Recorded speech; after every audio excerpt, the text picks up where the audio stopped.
All aboard the animation station, taking a journey through the Pixar cinematic universe. Our next stop will be The Incredibles, Pixar's sixth feature film from 2004. Now, here's the guy who would love to take a corporate retreat at Namasan Island, like Mr. Incredible, Felipe Shimon. And joining me, as always, is the greatest good I am ever going to get in both podcast co host and friend, the Lucius to my Bob, AJ Norris. AJ, how are you doing today, my friend? I'm doing great, Felipe. I'm super excited to be back talking more Pixar with you. The Incredibles, like honestly, a surprise. I was genuinely surprised watching this. I remember enjoying this, and there were so many bits of it that I forgot about. So what is your history with The Incredibles then? Like let's get right into it. I've always liked the Incredibles. I thought it was like a really fun movie. I think it was a top tier Pixar movie for me. I think my god brother, I want to say, owned the movie, so I watched it a fair bit amount. But like I've be honest with you, I've watched The Incredible 2 like a lot recently. Yeah, So like valid. so like a lot of moments and points in this film today that we're talking about like went over my head. Like it was like lost in the back of my mind. I was like, oh my gosh, there are some points here that I liked.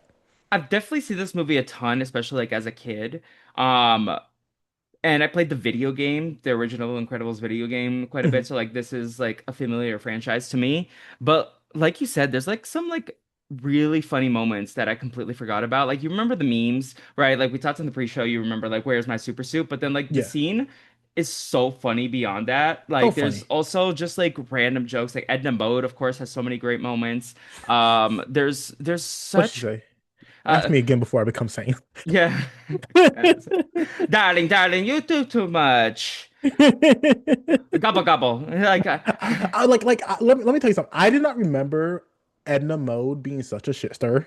yeah, Like I she's didn't. so messy. She's like a therapist at this. She's like the superhero, like fashion stylist, costume designer, but also like therapist. Because she's like, and do you know where he is now, honey? You are Elastigirl. You need to pull yourself together. She's iconic. Like, what a diva. And then she's She like, is. yeah, I was in Milan, darling, and I don't like these supermodels. Like, I miss doing something with substance. Oh my gosh, Edna Mode is so much fun. She is an icon. And then she's like, the baby. She's like, what is the baby supposed to do? And you like, we find out. We Like, find out. we find out. But she's on top of it. But yeah, no, Yes. I really enjoy The Incredibles. For me, I feel kind of like an outlier in The Incredibles Pixar fandom because I feel like The Incredibles is a great Pixar film, Hmm. but I feel like so many people have it like in their top three, and I feel like it's like for me like top, definitely top 10. Hmm. Like, but for me, like we'll talk about it later in the segments, but so far it's just it can't crack my personal top three. Hmm. But like it's a great film. Like there's like nothing wrong with it. It's just like for me, it's just different. It looks incredible, no pun intended. The soundtrack is amazing. Like Michael Giacchino might take the cake for like the best soundtrack so far, and it's so hard for me to say that because like the Finding Nemo one is so important to me, and Nemo's Egg might be my favorite like musical cue.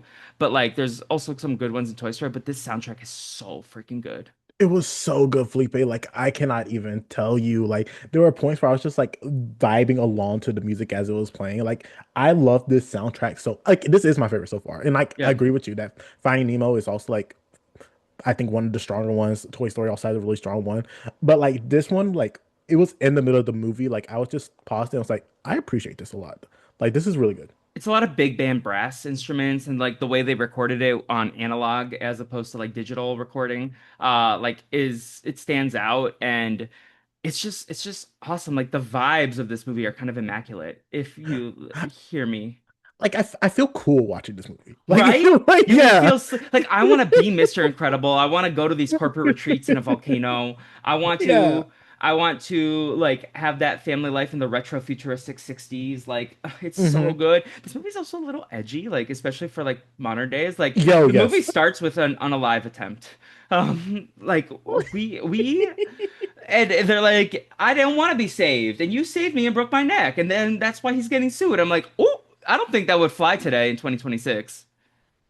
That first lawsuit wouldn't fly today, but the other lawsuits, I'm not The saying train there's one, there's some yeah, yeah, like yeah. that train one. I was like, you know what? Yeah, yeah, y'all should sue.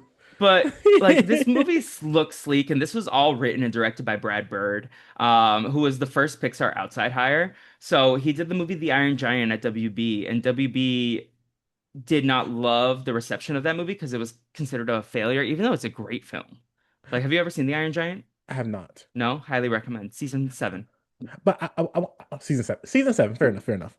But I want to go back to the point where you was like, this film is edgier, Yeah, and I think, and I don't know what. Well, pause. This is like Pixar at the end of the day is like genuinely a kids franchise, yeah. but I think this movie and Finding Nemo, and I don't know like what other movies like has such adult conversations and like such strong topics that like I feel like most people would not feel comfortable talking with their kids with, if we being honest with. But like those two films in particular, like was like willing to like tackle those subjects head on, and like they sprinkled it up with like a lot of fun stuff, like the idea of a grand adventure or the grand idea of superheroes to like lighten the mood. But like the fact that we're about to watch a couple on the brink of divorce, wild.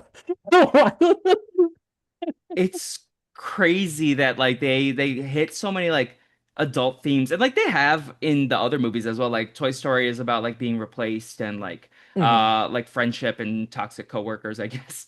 And Monsters Inc. is like about like a corrupt corporation. But like in these two last movies that we talked about, Finding Nemo is like fatherhood, Mhm. like uh depression, Mhm. anxiety. Like this is also a theme of this Yeah. movie, depression. Like Bob is depressed. I would like I'm not a Hmm. therapist, but I would give him a diagnosis because I could resonate a lot with Bob. Where like there was a line, I don't know at what point in the movie that I wrote down. It's an Edna Mode quote. I never look back, darling. I distracts from the now. Hmm. And like Bob is so stuck in his past that he's Yes. missing out and like literally reading newspaper at the dinner table, like he's missing out on what's happening family wise, and then like Hmm. it takes the events of this movie to like get him back to like loving his family, where it's like he thinks he almost loses his family, and then he realizes what's actually important right now, and that he's missing out on the best years. Yes, and I agree. And like, and I think there's some people that is like, and we can talk more about this when we actually talk about the film. But like the idea of like living back in your past, back in your glory days, and like there are some people that like do fantasize about that. And I'm not saying, and I think Bob does live in that a little bit, but like there is like this darkness, this cloud that like hangs over him, and you see how that cloud like goes over Violet and Dash and Elastigirl, what's her name? Not Helen. Helen. Yes, okay, Helen. And like how like it's like breaching into everyone else, and how like each other person, like you see how Bob deals with this, but each other person is like acting Mhm. out. And like this like quote unquote like stable family structure is like so much on the brink of like destruction. And like how like how we're able to work through this and get through this. I love this as a family movie. Like Yeah, even like in the tough moments, in the hard moments, like how you can come back as a family as one and like grow stronger from even the toughest moments. I agree. And also like nostalgia core is so prevalent. Like I think we're all guilty of it as society. I Mhm. think the 90s are coming back because like the generation that is in the like core of culture, which for us is approaching Gen Z territory. Like millennials, you're on edge. You're on ice. Like Lucius. Gen Z core is back. Like we're reliving the 90s. Like we're dressing like it's the early 2000s again. Like I'm guilty of like being stuck in the past sometimes too, where it's like, oh my Mhm. God, life was a little easier at times with that, like for a myriad of reasons. And like you remember the good moments because the bad moments are so far removed at that point. And like they stick with you, but like the good moments outshine and the like rose-colored glasses. But then this movie also like spins that on its head where it's like, but there's so much amazing things happening right now. And I love this quote Mhm. that I found when doing the research for this movie about like how he defined every person in the family structure and attached the superpowers that they were given. So Brad Bird said this quote. Um, he said, quote, "The dad is always expected in the family to be strong, so I made him strong. The moms are always pulled in a million different directions, so I made her stretch like taffy. Mhm. Teenagers, particularly teenage girls, are insecure and defensive, so I made her turn invisible and turn on shields. And 10-year-old boys are hyperactive energy balls. Babies are unrealized potential." And that's basically how you get all the five superpowers. I never thought about it like that, and I do like that. I That's actually like like that a lot. incredible writing to me. I love that a lot. Yeah. Uh, AJ's pondering. like I was pondering about like one other thing, and I was like, am I stretching about this theme? Because like 100% I could be, because this movie does not talk about this much, but like the idea of addiction and trying Yeah. to chase that next high. Oh, absolutely. I feel like Yes. there's definitely like he's addicted to his like glory days and Hmm. helping people and like the rush of that. And like there's also like the danger of it all too. Like that's it's Hmm. like a little dangerous. It's dangerous fun, as Jeff Probst would say. Um, Dangerous fun. yeah. But yeah, like instead of like sex, drugs, alcohol, he's like addicted to like superpowers. And also me and Mr. Incredible share something that we like enjoy our food. So we get our junk food hits in, and that's our Listen, little that chopped dopamine cake rush. looked good. It That looked good. chocolate cake looked good. Him and his like he's drinking mimosas on that plane with his Ooh, like shrimp cocktail. I'm like, sure, sir, you were living in the lap of luxury, getting three yes. times what you were making at the insurance company. Like, honestly, I get it. You're in this corporate retreat, lies, but like you're on this deserted island that's like stunning in a volcano, eating the best food of your life. Like, Hmm. honestly, I kind of get it. Just don't lie to your wife. Don't lie to your wife. Honestly, at the end of the day, But stop then lying to your wife. Edamoto's like, man, Rabazays, they have a weak, they are weak. They like do stupid things. And I'm Like, like, if I she, was Helen, I would think you're cheating. I'm just saying. yeah. Well, And I I'm mean, on you your see side. the Mirage thing. Oh Yeah. yeah. But like, I mean, he's cheating he's like emotionally cheating to some degree, I guess. It's just not with like a romantic Mhm. interest, but like he's like doing shady things. Like Like he's being he's deceptive. breaking the contract of marriage, I feel like. Hmm. But yeah, I'm very excited to discuss like this theme. This is very rich in themes. Apparently some conservatives took this as like a conservative movie and like they were like, yes, this is our movie, as what I found in the notes. And then Brad Bird's like, well, you took The Iron Giant as a liberal movie, and then you're taking this movie as a conservative movie. Meanwhile, I'm in the middle, and this was like in 2005 or whatever. Um, so this is yeah, apparently this is like on some sort of top like 10 conservative movies at one point in time. I'll find it themes. Um I don't know how. Like I'm like listen, I'm not saying this is a liberal movie in any sense, right? But I'm not okay. saying seeing things that like scream like this is specifically conservative film, if So that makes sense. apparently it's like referencing a lot of Ayn Rand's objectivism philosophy in like The Fountainhead or Atlas Shrugged. Um, and he's like, that's silly. Um, Brad Bird was like, yeah, this is crazy. Crazy. Um, Crazy. Crazy. honey. I'm so excited for that scene. Me too. But yeah, let's talk a little bit about the history of this film. So, Incredibles. Also, wait, before we go further, day of release. It was my birthday yesterday. But more importantly, send all good vibes to AJ Norris right now because as you are listening to this podcast on Tuesday, July 28th, AJ needs all the good energy his way. He's going to kill it regardless, but like, please just send good vibes to AJ. Do you want to tell Eh, people what you're doing? like more importantly than what I'm doing, I would like people to leave 5 stars saying "Happy birthday, Felipe!" Like, look at you bringing our joy and happiness to our ears. Like every week, we love you, Felipe. That's what I want to see. Valid. Yeah. But also tell AJ he's a star as well in those reviews. But yeah, AJ's taking a very, very important test. He's gonna kill it. He's gonna kill it. He's gonna kill it. He's gonna kill it like the Omnidroid killed itself. I'm not stressed. You're not stressed, no. Syndrome, meanwhile, is monologuing. Anywho, what's your first memory of Incredibles? My first memory of Incredibles, Yeah. the final scene. Okay. Like I remember Syndrome flying up into the air with Jack so vividly. Like whenever I Okay. think of Incredibles, that's the first thing I think of.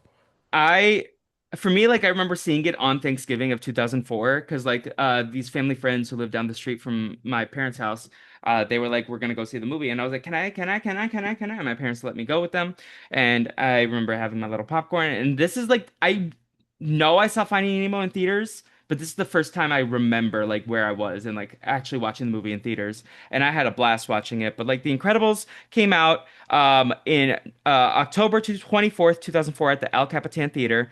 It's the sixth Pixar feature film. It released wide in November 5th, 2004. We've also discussed this in a couple past projects, but there was a ton of promotional material with this project, including the cereal, and they had Incrediberry Blast cereal and Pop Tarts, and Kellogg's was a sponsor, and that's where I threw up in second grade, and it was all red, and I went to the nurse's office because I ate too much of the cereal, I guess. You Uh, like listen. I it was think good cereal. I would be excited to eat some Incredibles food. That chocolate cake, 100%. Well, pause. I'm gonna be honest with you. That chocolate cake's a little too chocolatey for me. valid. Not gonna lie. Like I'm a fan of chocolate cake, but more of like, Would you rather eat this chocolate cake or Al's Toy Barn's Cheetos? the chocolate cake. Chocolate cake. I'm trying to think what other food items have we seen? Like we haven't really had a ton of food moments yet in Pixar. And Brad Bird's next film, Ratatouille, will definitely. Which hold on, like we'll discuss this when we get there. But like if I found out a rat was cooking my food, I would be disgusted. I agree. I agree. I We will don't talk also like, about this. you know what we don't talk about? Well, pause. I feel like everyone in their life has talked about this at one point in time, especially people who've seen Ratatouille. Like the idea of Ratatouille looked so good, and then when we found out what it actually was, we was like, "Oh, that's it." It's like eggplant and peppers. That's it. Yeah. But that, yeah, this food, I feel like, did we have any food? Oh, we had like Pizza Planet stuff, in the first Toy Story, and then like a little bit in Toy Story 2. But like it was more of like the company than like the actual like products. I don't think we see anyone eating food or any food besides Al's Fair. Toy Barn. And like Flick had the berries in Bug's Life. But Um, flicks and ants. yeah, but we still eat the berries. Fair. The grasshoppers eat the food.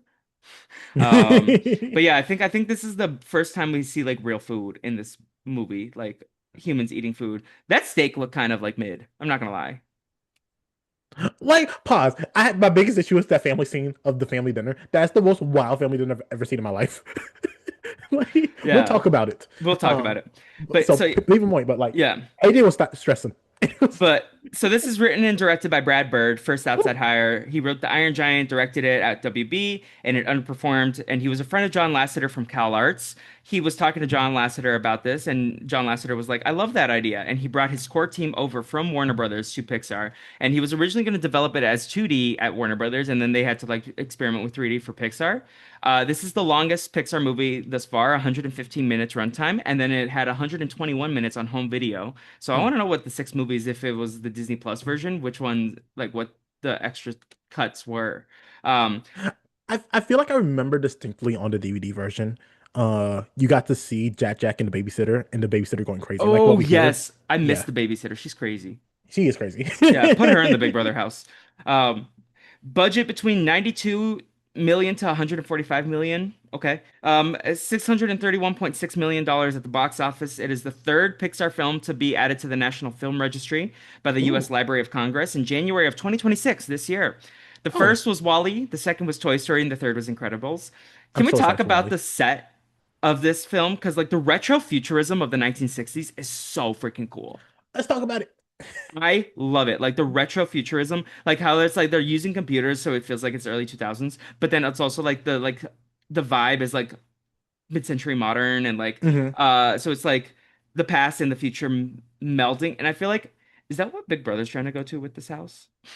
I can see that. I can see what you're going But for. like they're not doing the same job Brad Bird did. I'm sorry. Like I love Big Brother. I have a weird, complicated relationship as all Big Brother fans do. But like the Big Brother production design of the US houses don't give in the same way those Canadian houses gave. I love Big Brother Cannon in that house so much. I The think that's probably one Nine, of Big Brother that Canon 9, that's probably one of my like the favorite. post-apocalyptic one. Yes, Yeah. I love that one so much. I love the spaceship from Five. I don't think I would want to live in I there because see. it's too bright. But I love the catacomb set from season 6 when they did that one was super cool. The Heaven and Hell one. Hmm. I don't like the season that much, but the murder mystery one for season 11 was pretty good too. Listen, Um, I like the murder mystery thing. Sue me. yeah. I Sue mean, the first me. one that I really felt like they ate. Oh, the casino in season 4 was also great, but the first one they really, really ate was like season 3 with the cyberpunk steam Mm. bank thing. But yeah, shout out to BB Can. I hope when they come back, they have. just as cool houses. I think it'll be Um, fine. but yeah, retrofuturism, and that's also comes with the music because the music is very 60s, big band, Yes. brass. And we'll talk more about that in a section. But this is the first Pixar film focused on humans exclusively. Like we got a couple Whoa. humans in Pause. Neiman Whoa. and Boo I and never thought of that. Toy Story. Um, the voice cast, the main voice cast is we got Craig T. Nelson as Bob, Holly Hunter as Helen, Sarah Vowell from NPR as Violet, Spencer Fox as Dash, Jason Lee as Syndrome, Elizabeth Pena as Mirage, rest in peace, Brad Mhm. Bird as Edna Mode, and Samuel L. Jackson as Lucius. Whoop, whoop. Frozen. Lily Tomlin was originally cast as Edna Mode, but then she was like, Brad Bird, you're doing a much better job as this character, so you're gonna do Edna Mode, and she quit. What? That's funny. And That's funny. then Brad Bird called Sarah Vowell from NPR. She does like This American Life, I think, and he was like, your voice is perfect for Violet, and she was like, sure, I'll do it. Why not? He also used to make Spencer Fox run 4 laps around the Pixar studio to sound winded when he was doing What they do that dash to the kid? lines. Yeah. And then Jack Black passed on the role of Syndrome, thinking he was one-dimensional, and then later regretted that decision. I So love Jason Lee as Syndrome. my take is if Pixar offers you a role, do not pass. This happened to Mike Wazowski, or sorry, to Billy Crystal when he passed on Buzz, when Jack Black passed on Syndrome. They're so upset. They regretted it. And then You yeah, know, can't it's live so in the much. past. But I like I Jason Lee never look better in as the it. past, darling. I always look Never. ahead. Well, pause. You can regret some things. Like some Yeah. things you made a bad decision. Yeah. So the history of the film in 1993, Like Brad pause. Bird. Imagine thinking Syndrome is a one note character. That's wild. That's crazy. Well, okay, maybe when they originally pitched it to him, because I do have in my notes that like originally Syndrome was a minor antagonist and Zarek was supposed to be the main antagonist, who's apparently an Who? antagonist in the Incredibles comic books. Oh, Um, there's that comic books. based on the movie, yeah. Whoa. Yeah. So in 1993, Brad Bird sketched this out, the family, and he's like having his own midlife crisis where he's like, I believe in my filmmaking abilities, but like, if the only way to succeed in this industry and in this career is to sacrifice my family life, and he was having these like doubts, and then the Iron Giant failed, quote unquote. It was drawn. And then he started developing Incredibles, drawing parallels to 1960s comics, spy Mhm. hood films. He pitched the film to Lasseter, like we talked about, and they gave him a multi-film contract, which I believe includes Ratatouille. Um, and they gave him this contract on May 4th, 2000. Uh, Brad Bird had these family archetypes, and we talked about that already. At one point in time, Hayao Miyazaki, what are we saying? Season 4 for that? For Studio Ghibli? Season 5. Season 5? Okay. Season He thought production was adventurous, and he was like, this is kind of bold for an American film. And I was like, pop off! 5. Um, Syndrome became the main villain. We talked about this. Snug. Do you know who Snug is in the Who's movie? Snug? Snug is Helen's pilot friend that lends her the plane that she talks to on the phone. Yes, I remember that So picture. Snug was originally supposed to be in the movie. He was going to fly the plane and die. But Oh, then Lasseter suggested that Helen be a pilot. I think that's kind of badass, a woman pilot, like especially in the early 2000s. I do know one, Heidi, my former comedy teacher, she's becoming a pilot. But oh, like shout out it's Heidi. it's very, very rare for there to be female pilots, like even to this day. Oh, But like shout out to Helen Parr. shout out We to Helen love Parr. her. She's an Love Helen icon. Parr. She's the Also, icon. like, I don't remember having a crush on Elastigirl when I was a kid, but as an Oh, you get adult, I it. have a crush on Elastigirl. I'm like, Helen and Parr. Helen Parr and Bob Parr, a very attractive couple. Um, So the humans were the most difficult part of animation, especially the hair and the cloth, which they did a little bit with Monsters Inc. with Boo. But they specifically put Boo in pigtails, and Pete Docter was like, that's fine to make it easier. But Brad Bird was Mhm. not willing to concede. Apparently, he was a very tough director. There's another quote that I loved of him that I'll pull up in a moment, but like, he's like, we're not compromising. Violet's hair has to be flat, it has to be like evened out, and we're gonna go through with it. This movie was especially hard because there's 4 times the locations as the other previous Pixar films because of all the different locations they have in this film. Also, they're animating fire, water, air, smoke, steam, explosions, clouds, which is like a lot. Fair. There were over 781 visual effects. Originally, Jack Jack had a transformation at the end where he was going to turn into a ball of goo, but that was too difficult.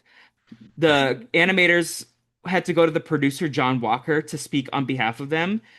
John Walker was also a WB import, and he was able to convince Brad Bird to concede that point because they were wasting time animating the goo as opposed to like using their resources Hmm. in smarter ways. That was Fair. like one of the few times that he was willing to concede. But let me pull up this quote that I really, really like about the black sheep.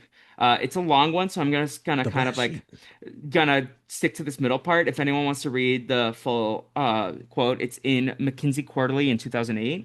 But Brad Bird essentially was like, quote, "Give us the black sheep. I want artists who are frustrated. I want the ones who have another way of doing things that nobody's listening to. Give us all the guys who are probably headed out the door." So they were basically like he was taking the people who felt like they were being underappreciated in other venues and like, Hmm. no, they're going to try interesting things and I want to try all these interesting things, which I really think is bold and like invigorating to see someone whose like leadership style is like, no, give me the people with like unorthodox ideas who are willing to try things, who think outside of the box and who feel like they're not being listened to, who are hungry to try something hard. And I feel like that really like resonated with me right now. I feel that in my soul, and especially bringing with Brad Bird and him bringing in his crew that's not from Pixar. Like this feels like the most different Pixar movie. Like I feel like this still feels like a Pixar movie, but between like Toy Story, Toy Story 2, Bugs Life, Finding Nemo, Monsters Inc., they feel like in the family. This feels like cousin. Yeah. Yeah. I mean, maybe it's the fact that it's like human focused. That's fair. And it's like very like, I mean, there's superpowers, but like otherwise it's very like normal. Like it's just like a normal family story. Which Finding Nemo also is, but it's like through the perspective of fish and sea critters. But like this one is like a human story with Mhm. human characters. And it just feels very normal. And like, yeah, like you said, Brad Bird being an outside hire makes sense because this feels like a different type of Pixar movie that we Mhm. haven't yet seen. Um, Not just because it's humans, right? But because it's also Yes, like has a different tone compared to it like does. these past ones where all of those are like John Lasseter, Andrew Stanton, Pete Docter, like in-house teams that were developing these projects as a group. Brad Bird was like, no, this is my baby, it's my original take and like Pixar helped him execute his vision, but like it was a Brad Bird movie first and foremost, it feels like. And you can like also tell me I'm like talking on my ass because I do that a lot. Like I be monologuing. Okay, Syndrome. But like I feel like especially with the other Pixar movies, they it feels like they take stuff that like are so mundane and normal and make it larger than life. Hmm. And but in here it's like legit is that the opposite. Where like these superheroes, this larger than life like situations and topic, and they ground it a lot. Hmm. Where like parents, children, everyone like it's like this is so relatable. Like yes, I see myself. Like I would be surprised if you watch this movie and do not see yourself in someone here. Valid. Yeah, no, and like especially it evolves, right? Like as a kid, I Mhm. saw myself as Dash, and there's still aspects that I do, but then there's like also I can see times where I would have resonated with Violet. In this watch, I resonated with Mr. Incredible hard. Mhm. Like it's very, very valid. Like even times you can like resonate with Syndrome. And that's Yes. like that's the echoes of a good villain when it reflects you. Hmm. And like you can understand them even if you don't agree with their means. Like the best villain in my opinion of the 21st century is Killmonger from Black Love Panther, Killmonger. where you can like see his vision and his viewpoint, but like Mm. he executes it in a bad way. I know a lot of people love Thanos. I think like there's other great villains out there that like have a strong moral standpoint, but they just Hmm. do a little too much. I see. But yeah. Also, Brad Bird was basically like, yeah, I came into this wonderful studio. I frightened a lot of people with how many presents I wanted for Christmas, and then I also got almost everything I asked for. Like, that's badass. Um, so what else do we got to say about this? So the music. The music. Do you have a favorite of the numbers? Favorite at the numbers, Felipe. I do not. I I love cannot tell Glory you. Days and I love Life's Becoming Incredible or whatever. There's like just some like da-na-na-na, No, da-na-na-na. pause. I love that one. Yeah, that's my favorite. That one's I my was favorite. thinking about that point where Uh, Mr. Incredible was coming happy and the stuff. montage, yeah. Yeah, stuff like that. And then there's also the in credits. Dun dun dun dun dun. It's Yeah. so good. It's so good. But yeah, Bird wanted a specific sound, and he specifically referenced John Barry's theme to the James Bond films On Her Majesty's Secret Service from 1969. And Barry was like, I'm not gonna retread old ground. And I'm like, oh, oh. He's very Edna mode in that. Like, I always look forward, darling. I always look forward.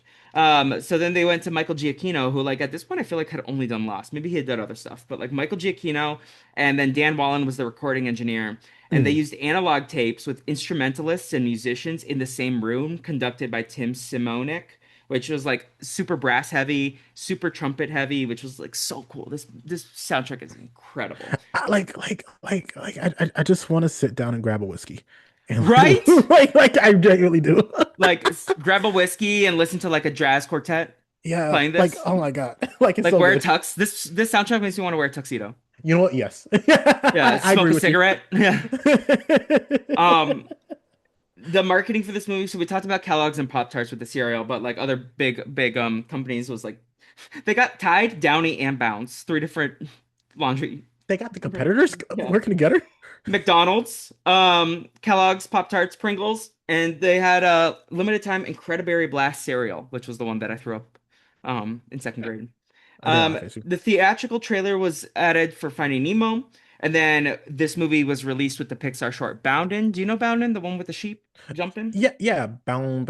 Yeah. Wait, yeah, In this movie, when it was released, it was a sneak peek for Cars for 2006 and Revenge of the Sith for 2005. We'll talk more about this in our Cars recap, but like I felt like the trailer for Cars made me think it was going to be a completely different movie than what it was when I watched it interesting. We'll in talk about Incredibles. this. Yeah. Uh, Disney acquires Pixar in 2005. This is important to note. So this is the last one where Pixar was not acquired by Disney fully. And This was Cazell. also in the midst of a public beef with Steve Jobs and then the ousting of Michael Eisner, who's like credited with some of the biggest successes of Disney in the 90s. Hmm. Um, the accolades of this movie. We got four Oscar noms for Best Original Screenplay, Best Sound Mixing, and then it won for Best Animated Feature and Best Sound Editing.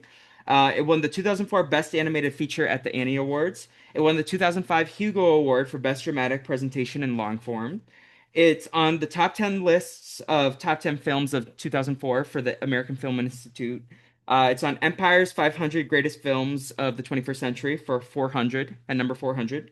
WGA's 101 Greatest Screenplay of 21st Century at number 48. And that was in December of 2021. It's also number 92 on the 100 Best Movies of the 21st Century for the New York Times Readers' Opinions from 2025. In terms of the franchise, we got a sequel on June 15th, 2018, which we'll talk about in a couple weeks. Incredibles 3 is announced in 2028, directed by Peter Sohn, written by Brad Bird, but he's too occupied with a Netflix project right now. There's three video games immediately. Incredibles 2004, which I played all the time on the GameCube. Incredibles When Danger Calls, also from 2004. Incredibles Rise of the Underminer from 2005. There's a Lego Incredibles video game from June 2018. There's the Connect Rush Disney Pixar adventure. Disney Infinity also features Incredibles. And then in terms of theme parks, the Californian Screaming roller coaster at Disney's California Adventure got rethemed to be the Incredicoaster a number of years ago. Credit coaster. Incredicoaster, it's I think Incredibles 2 based because Jack Jack has an Nom cookie. Ooh, Jack nice. Jack. I love I Jack lo Jack. As a kid, I wanted to be just Jack Jack so bad. Yeah, I I don't wanted to know be why Jack he Jack stood more out. than Dash. Like I don't know why. I don't know why that baby stood out. The baby did stood out because he's like, yum, yum, yum, yum. And then when he's like screaming at Syndrome, and then Elastigirl catches him, and then she's like, "Look at mommy," and he's like, "Yum, yum, yum." He's just so chill for someone who almost just had his life threatened. Literally. And that's a baby. Pause. Was he chill? Was Well, no, he lost his mind, but then when he gets caught by his mommy, he's like very chill. I would have he's been like fine. stressed for years. Like that baby has no trauma. Like I'm not saying like Syndrome had like the wildest final line ever, but like his final lines was insane. Like Syndrome's ridiculous. I don't think anyone should say that ever. I don't think. What's the quote? Quote it. I'm What did he say? He said something like, "Oh, gonna give I'm him a going to good get your life. son one day." Yeah. I was like, "I'm going to get your boy." I was like, "Whoa, Syndrome, stop, Syndrome chill. yo, don't do that." He's crazy. He crazy, man. Anything else you want to talk about before we get into the recap? I'll say I don't think there's ever been a movie I was so desperate to get a sequel like this movie. I remember everyone was like so excited for the sequel as a kid. And then like the Underminer comes in at the end, and then we're like, oh, and then like in my head, I hyped up that the like whole second plot of the second movie was gonna be about the Underminer, and then like in Incredibles 2, he's like taken out so quickly. I'm like, oh, I'll be honest, I don't know what I was expecting from Incredibles 2. I was not expecting Incredibles 2. It's Yeah. not expecting what they gave us. I was like, No, okay. for real, for real. Math? Why are you trying to change math? Math is math. Felipe, I felt that in my soul. My I felt that was scenes with me and my dad. yes. Like like no offense to current math teachers. Y'all are doing your best. You're following the standard that this district set for you. Why are we changing math? Math is math. My God. Yeah, Mr. Incredible's never been more relatable. like Mr. Incredible's relatable here. Well, he's so relatable in number two. He's so, Yeah. like honestly, Mr. Incredible and Incredibles 2 is my spirit animal. Also, let's talk about it. He's so hot. Like, I get it. I get like that is my new celebrity couple I want to be with. I, Mr. Incredible and Elastigirl. honestly, you need a third. Three tickets challengers. Um, do you think sorry. Do you think Lucius and Honey and Bob and Helen I would ever love it. I would love it. I, I root for both of them. sweet Kenny K energy for them? I am a-okay with it. Listen, Because I feel like Lucius and Mrs. Incredible would have a good time. they'll have so much fun. Well, you Yeah. don't pause. Actually, no. Like, and no offense, I think Helen said no. Helen gives you advice. She would have said no. She would have shut that down. No, no. Love I Helen. feel like she loves swinging. Yeah, yes, she does. Yes. Let's get to this movie. So the interviews, speaking of like chaotic takes, interviews, I'm gonna if I ever interview Bad Bird, I'm gonna ask him, are Mr. Incredible swingers? Let's get to the interviews. uh they do these interviews where they're like doing like these on-camera interviews. How do you feel about those? Like the intro, like I feel like it's a couple of funny jokes, but like uh they talk about secret identities. There's always issues, and the issues you save them, and then there's more issues. That Bob says he wants to settle down, and Helen's like, "No, leave the saving the world to the men, never." And Mhm. like, I like for what it establishes, but even as a kid, I was always like, this kind of like is an interesting way to start the movie. I also think this is an interesting way to start the movie. But like Incredible, Elastigirl, and Frozone, you understand who they are as people. Like the Yeah. way they like because you understand the big ego of Mr. Incredible, how he's like, I can do this by myself, I'm bigger than the world. Like even the way they each talked about like what's the point of having a secret identity was Mhm. like unique to their character as themselves. I don't think we needed it by I did like it because it's such a unique opening. Mhm. That's definitely it's unique. I feel like the movie could have been fine just starting with the first scene with Bob in the tux in the car, but I also think like it's memorable. It is a memorable way to start the movie, and it like Yes, distinguishes your characters pretty quickly. So like maybe if I were a director, I don't know if I would have had that scene, but it's also like not my movie. it's not your movie. Also because I don't think like I love Frozone. Frozone's amazing. He has probably Like like 5 minutes of screen time in this whole that's the movie. point. Why are we highlighting him like that? Like he's not like a big enough character to have a highlight spot shot on him Yeah, do you like they think did. Incredible Story is about him? I would love nothing more. But yeah, I would Number watch one an about Mr. Incredibles Incredibles. prequel, honestly, like of them in their glory days, like of Mr. Incredible and Elastigirl, like their meet I'm cool cute. with a miniseries about it. Yeah, honestly, Brad Bird, How you doing? AJ and I we're looking to join What's y'all and help achieve our collective visions. of greatness? Brad Bird's career is super cool. Like when he was a kid, he like wrote a letter to like Disney, and then like he got like an apprenticeship when he was like 14. Like Oh, that's like incredible, pun intended. that's wild. Um, I see. It took me a second to get yeah, there, but I got you. there's gonna be a lot of that. So Bob's in the tux. He's like in a slick car, and he's like, "Yeah, I got time." And that was literally me this morning. Yeah, I got time. I say that all the time to myself. Yeah, I got time.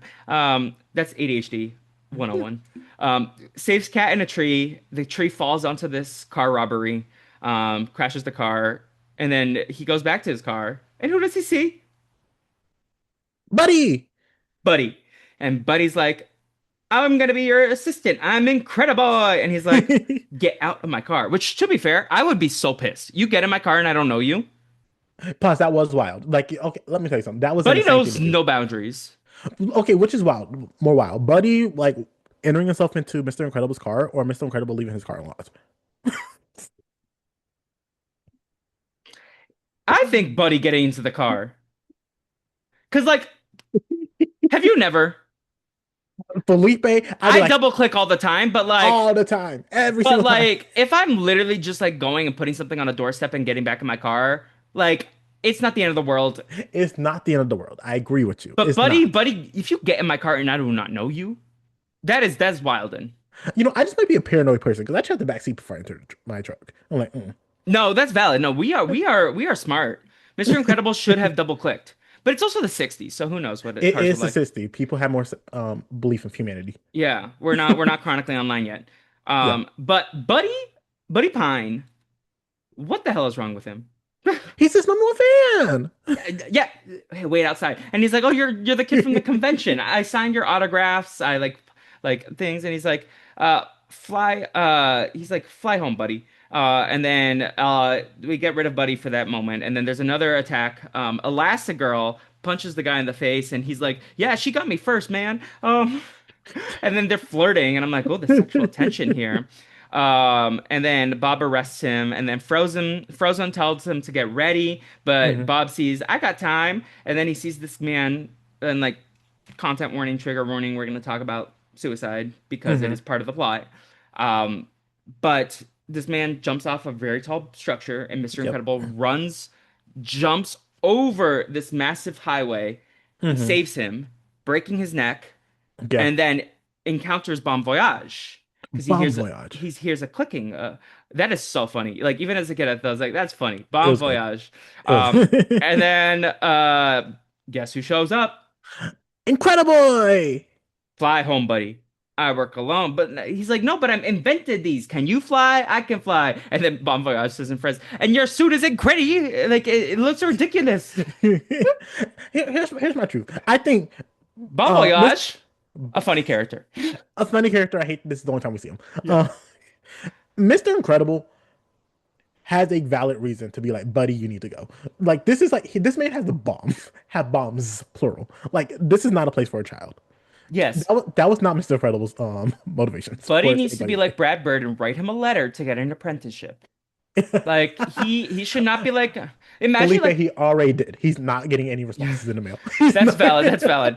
Well, like that's the thing. Like he's like overstepping the like. There's Yes. like a decorum. Like there's this urban legend that Steven Spielberg tried to sneak onto a movie set when he was trying to get a job as a production assistant when he was a little kid, or not like a little kid when he was like 20s, early 20s, trying to get a start in the film industry, and Yes. like he got kicked off this movie studio by security guards, because that's not how things work. There's no Correct. decorum, and like that's kind of like Buddy is doing that same energy. Now, granted, Steven Spielberg has a much kinder heart and soul than Buddy because he is not a menace to society like Syndrome, but he's not trying to antagonize the world these days.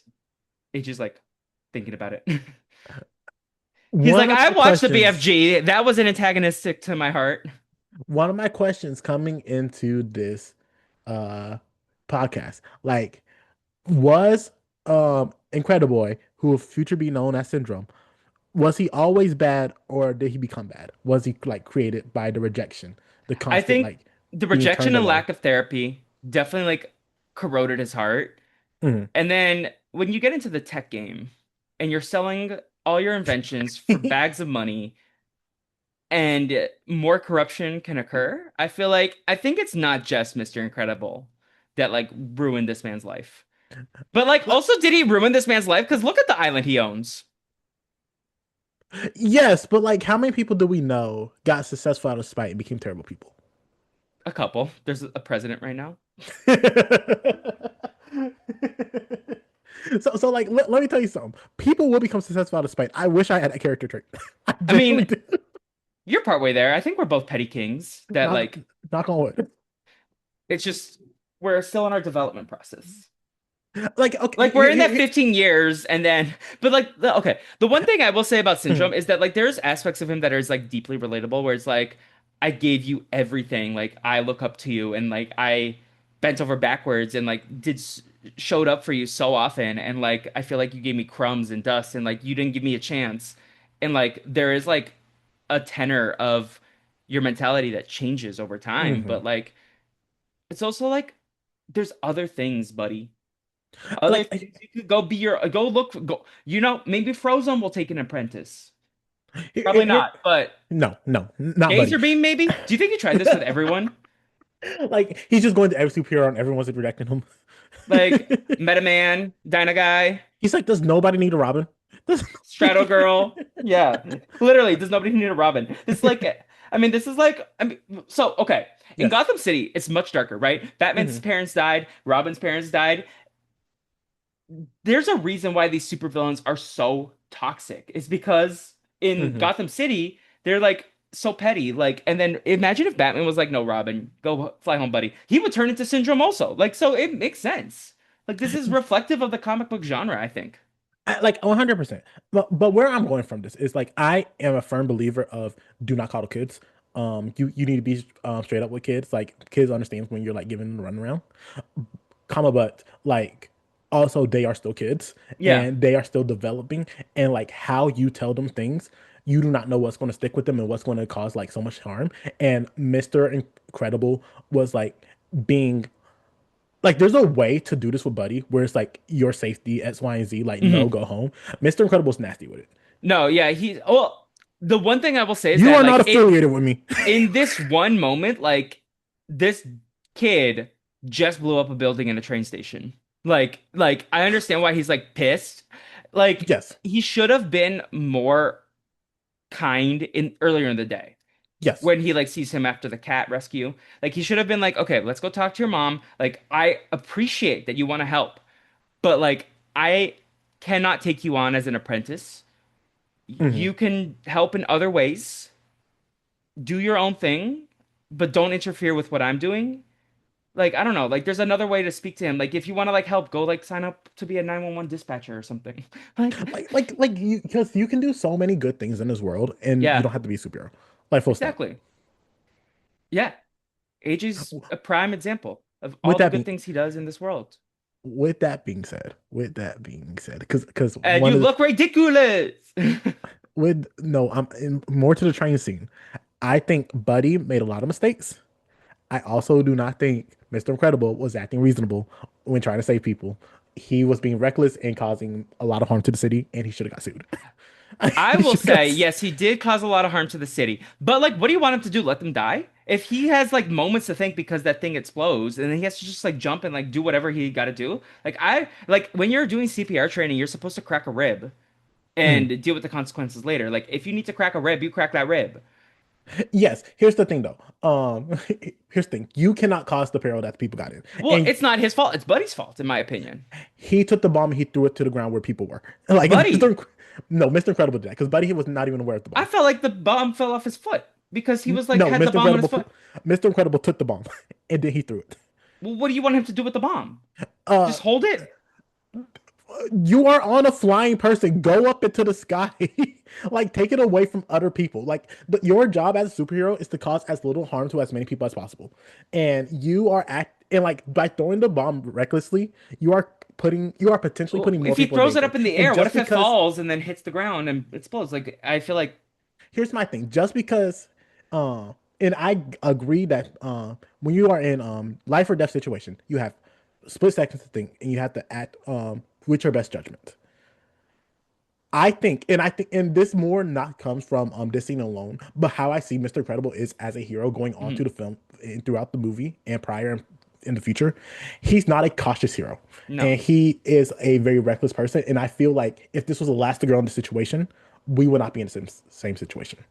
Valid. But also Yes, Elastigirl can just shoot her arm to the moon and drop yes, it off on the moon. and I think that's part of it. It's like um, there's different powers. Like Mr. Incredible being Yeah. super strong versus Elastigirl who have like these different powers. Do Like you think they're they have born with different it? abilities. Or do you Yes, think it's like a an injection? I think they're born with it at this point. I Yeah. think some people are injected. I do not think these two are. Yeah. Well, then he says, "Fly home, buddy. I work alone. Tell his mom." That's also part of it. You make him grounded with his mom, like that. Pause. He should be grounded, but he should be He grounded. should be, but like He that's should why be he resents him grounded. more is because his mom gave him a talking to. Like Buddy deserves they talking to. Like listen, I Buddy am willing deserves to to give a go kid to. grace, but also be like, you, there are consequences to your actions, Yeah, and you did a lot of bad things. exactly. You did a Um, lot- but Bob then is late to his own wedding, which I'm like, why are there so many superheroes in superhero costumes at the wedding? Meanwhile, Mr. Incredible was supposed to take his mask off and Helen was there. Like, wouldn't it be kind of suspicious if like Helen and Bob Parr were getting married and like Gazer Beam and all these other people? It's like if you look in the pews, it's all these people dressed up as superheroes. You do see Edna Mode, which You I do see it love. now. Here's my Darling, question. darling, we are at a wedding. I love weddings. Here's my second question to you, She because turns up at a wedding, I'm because I sure. have. I'm not sure. She loves Helen. You saw the way she was treating Yeah. Helen. She loves that woman. No, but she goes hard at a wedding. She loves an open bar. Oh yes, she does. Yes, she does. My question was like, how good are these masks at hiding their identity? Let's be for real. Let's be for real. They do the job apparently. Like these are so bad masks. They are such a terrible thing. Like, listen, no one figured out who they were. However, I feel like in the year 2026, oh my gosh, that little strip is not doing nothing for you. Yeah. Also, I forgot to mention Edna Mode is widely believed to be based on legendary Hollywood costume designer Edith Head. She's like a fashion cocktail of multiple influences rather than a direct copy, but that's one of the influences, apparently. So, I yeah, like that. Our not to get off track because we're going to stay into our time on this time. it's Uh, I think one of hard for our us. most heated arguments so far is whether or not Edna Mode was white or Asian. How do you? And she's both. We were both right. I I just love. wanted the people record to show that we were both I feel correct. like if we're drafting a team of like people to like hang with, I feel like Edna Mode is part of the Dream Blunt rotation. Love it. Would like honestly, if it's just At Helen, the I'm end good. of this Not Helen, project, we do a Dream just Blunt Edna, I'm good. rotation. Like Edna's like yes, she's always there. Edna, Crush. Crush Crush, might be a little annoying when he's high though. Crush is annoying when he's not high. Crush is just a good vibe. It's just a good- But yeah, so then Mr. Incredible sued by the like train. Crush Oh, just 100% had the conversation of like take this seriously for once, god damn it. for real, for real. Mr. Incredible sued by the train people and the neck guy, as I wrote him in my Mhm, notes. The superheroes relocation program will give secrecy and amnesty to these people. It's a government program. And then we get 15 years later, and Bob works at this insurance company where mhm. his boss, played by Wallace Shawn, is annoying. That's where I never I realized he love was Wallace. Rex. But I love Wallace Shawn. Like that's the first time I recognized his voice was in this movie. And it's like every time Yes. I hear him afterwards, it's like, oh, that's Mr. Incredible's boss. And then it took me years to realize that was Rex. I just realized that was right. I'm pretty sure you told me this before, but like Wallace Shawn is incredible. I loved him. I loved I him so am much. gonna make a spreadsheet of all the different voice actors because John Ratzenberger is also, is it John Ratzenberger or John Ratzenberger? John Ratzenberg. He's also the Underminer in this movie, and he's like 6 for 6 so far. We love that from. Yeah. But yeah, so 15 years later, Bob is helping this lady do under the table stuff, and he's like, so pretend to cry. Hmm. I'm not saying you should do this, but you should go to the 15th floor and talk to Norma Wilcox or whatever. Hmm. And like so and then his boss is upset because they have stockholders to appease. I think he says at one point. Meanwhile, Helen calls and Jack's in the sink in a bath. I'm like, lady, what? And she's like, we finally unpacked. And it's like 3 years later. And she's like, yes, we finally did that. And I wrote this down. Bob has a big heart, and he wants to do good. And that's really hard for him when he's feeling like he's like hurting people or like not being the greatest good the world has ever Hmm. seen, which is Yeah, deeply relatable as someone who has a big heart. It's like, oh, I can recognize the struggle that he's facing right now, where it's like his like head and his heart are tugging against each other. like and I agree 100% with that. Like he is a good person with a good heart. Now I think his boss has some points? Yes and no. In the situation, and I think there's more in the conversation later, but I'm going to it now. Yeah. Where he's like you can't help everyone a sob story, which I think that is a true statement in general, because like there are some people that will like people recognize kind people and people who have big heart, and there are people that are 100% ready and willing to like take advantage of that 100%, and that's where you got to be discernment, but you also should not take that and become jaded like you see a lot of people become. Mhm. That's my 2 cents. Yeah. And we'll talk about this when we talk about the robber scene in a little bit, but like I do think that Homeboy could have just let Bob open the window and say, "Hey," and the robber would have run away. Um, Also, like I we'll talk about this in the robber scene, but I listen. If I was someone, I was like, you are not going into the middle of that, you could get hurt. Like, we'll stop. T. Um, Yes. Listen. There is nothing wrong with being a bystander because sometimes your life is worthy. And AJ you, would have been part of the room that locked Nicole Anthony out of the door, is what he's saying. I am saying if someone's robbing someone with a weapon, do not get yourself hurt. Do not, Uh, do so not be a hero. Leave it for the cops. I was 8 years old when this movie came out, and Dash was so cool to me. I thought Dash was the So cool. coolest. Like I wanted to So be cool. Dash. When he goes to the principal's office because he put thumbtacks on the chair of the So funny. teacher, and then the teacher got him on tape, and he even bods later. He's like, "You got him on tape, and you still got away with it." And Helen's like, "This is not what we're talking about." And also shout out to Holly Hunter. I think she's incredible as Mrs. Incredible. Yes, 100%. Like, she like I think it's so funny and it's like that there's like don't Bernie May to the principal and he gets away with it and he's like look at his smug face. like, pause. I was watching this like this is 100% Bernie Sanders. Oh my God, maybe Brad Bird is a personal friend. You know? um but yeah, Helen's telling Dash in the car and he's like well Helen's like you're a little bit of a show off, you're cocky, you can't do sports for that reason. He's like but I want to do sports. And then I'll only be the best by a tiny bit. by a tiny bit. Literally me at everything I do. Our powers make us special, is what you always say. Mhm. And then this is our introduction to Violet. She's crushing on Tony, who I believe is another. I think Brad Bird has two kids of his. He has three kids total, but two of them are in this movie. We got Nicholas Bird, Mhm. who was the voice of Squirt in Finding Nemo, who's going to be Rusty, the kid on the tricycle. And then we got Tony is voiced by one of his other kids. Jack Bird, maybe Michael Bird. I don't know, Mhm. something Bird. But yeah, Bob is upset. He breaks the car when he gets home, and then Rusty sees it, and his bubble gum pops. And I was like, Rusty, like that was totally wicked at the end. I love that. Um, they get the family dinner. Bob is distracted reading the newspaper. Helen is making noises with Jack, and Bob is like, "You make funny noises, you do." When Mhm. Dash says, "You're making noises again," and then they're talking about how it's leftover night, and Bob's cutting the steak because Dash is eating like a carnivore, pulling the thing with his fork, and then he's talking about getting away with the thumbtack thing, and then Bob is like. You got away with it? That's incredible. And Helen's like, that's not what we're talking about here. We're trying to be responsible. And he breaks the plate. It's like, take mine. I'll go get another plate. And he goes to the kitchen. And then Dash and Violet start fighting, and AJ has notes. Here's my note. Mr. Incredible and Dash were not eating this. Bob and Dash were not eating the same thing, and apparently Violet was also eating something different. Well, it's leftover night. Felipe, I've never heard of this before in my life. Like I've heard of leftovers. Like, oh yeah, we had spaghetti yesterday. Tonight's leftovers. We're having spaghetti again. Not leftovers being like, yeah, everything we had in the past 2 weeks. Eat whatever you want. Like, what are we doing here? Like, what do you mean we have? If you don't want the meatloaf, we also have pasta. We have steak. Pick what you want. Like, I've never heard of this, Felipe. This is wild. This is insane. They have bugs. A Bug's Life. Like Felipe, that broke me. That broke me emotionally. AJ's really upset. That did piss me off. I don't know why. Like this is like I get one thing if like everyone went somewhere different. Like oh, I want McDonald's. No, I want Burger King. It's like fine. Stop being annoying. I'll pick you Okay, up. What you want? What's up? pause. What if the night before they went to a restaurant Mm, and they all took leftovers home? And that's all what they mm, individually ordered. That's mm. my one explanation. Otherwise, Uh, it's like they're probably like eating the same thing. They had 3 days of leftovers and then it's just been mixing and matching. I don't know. I don't know.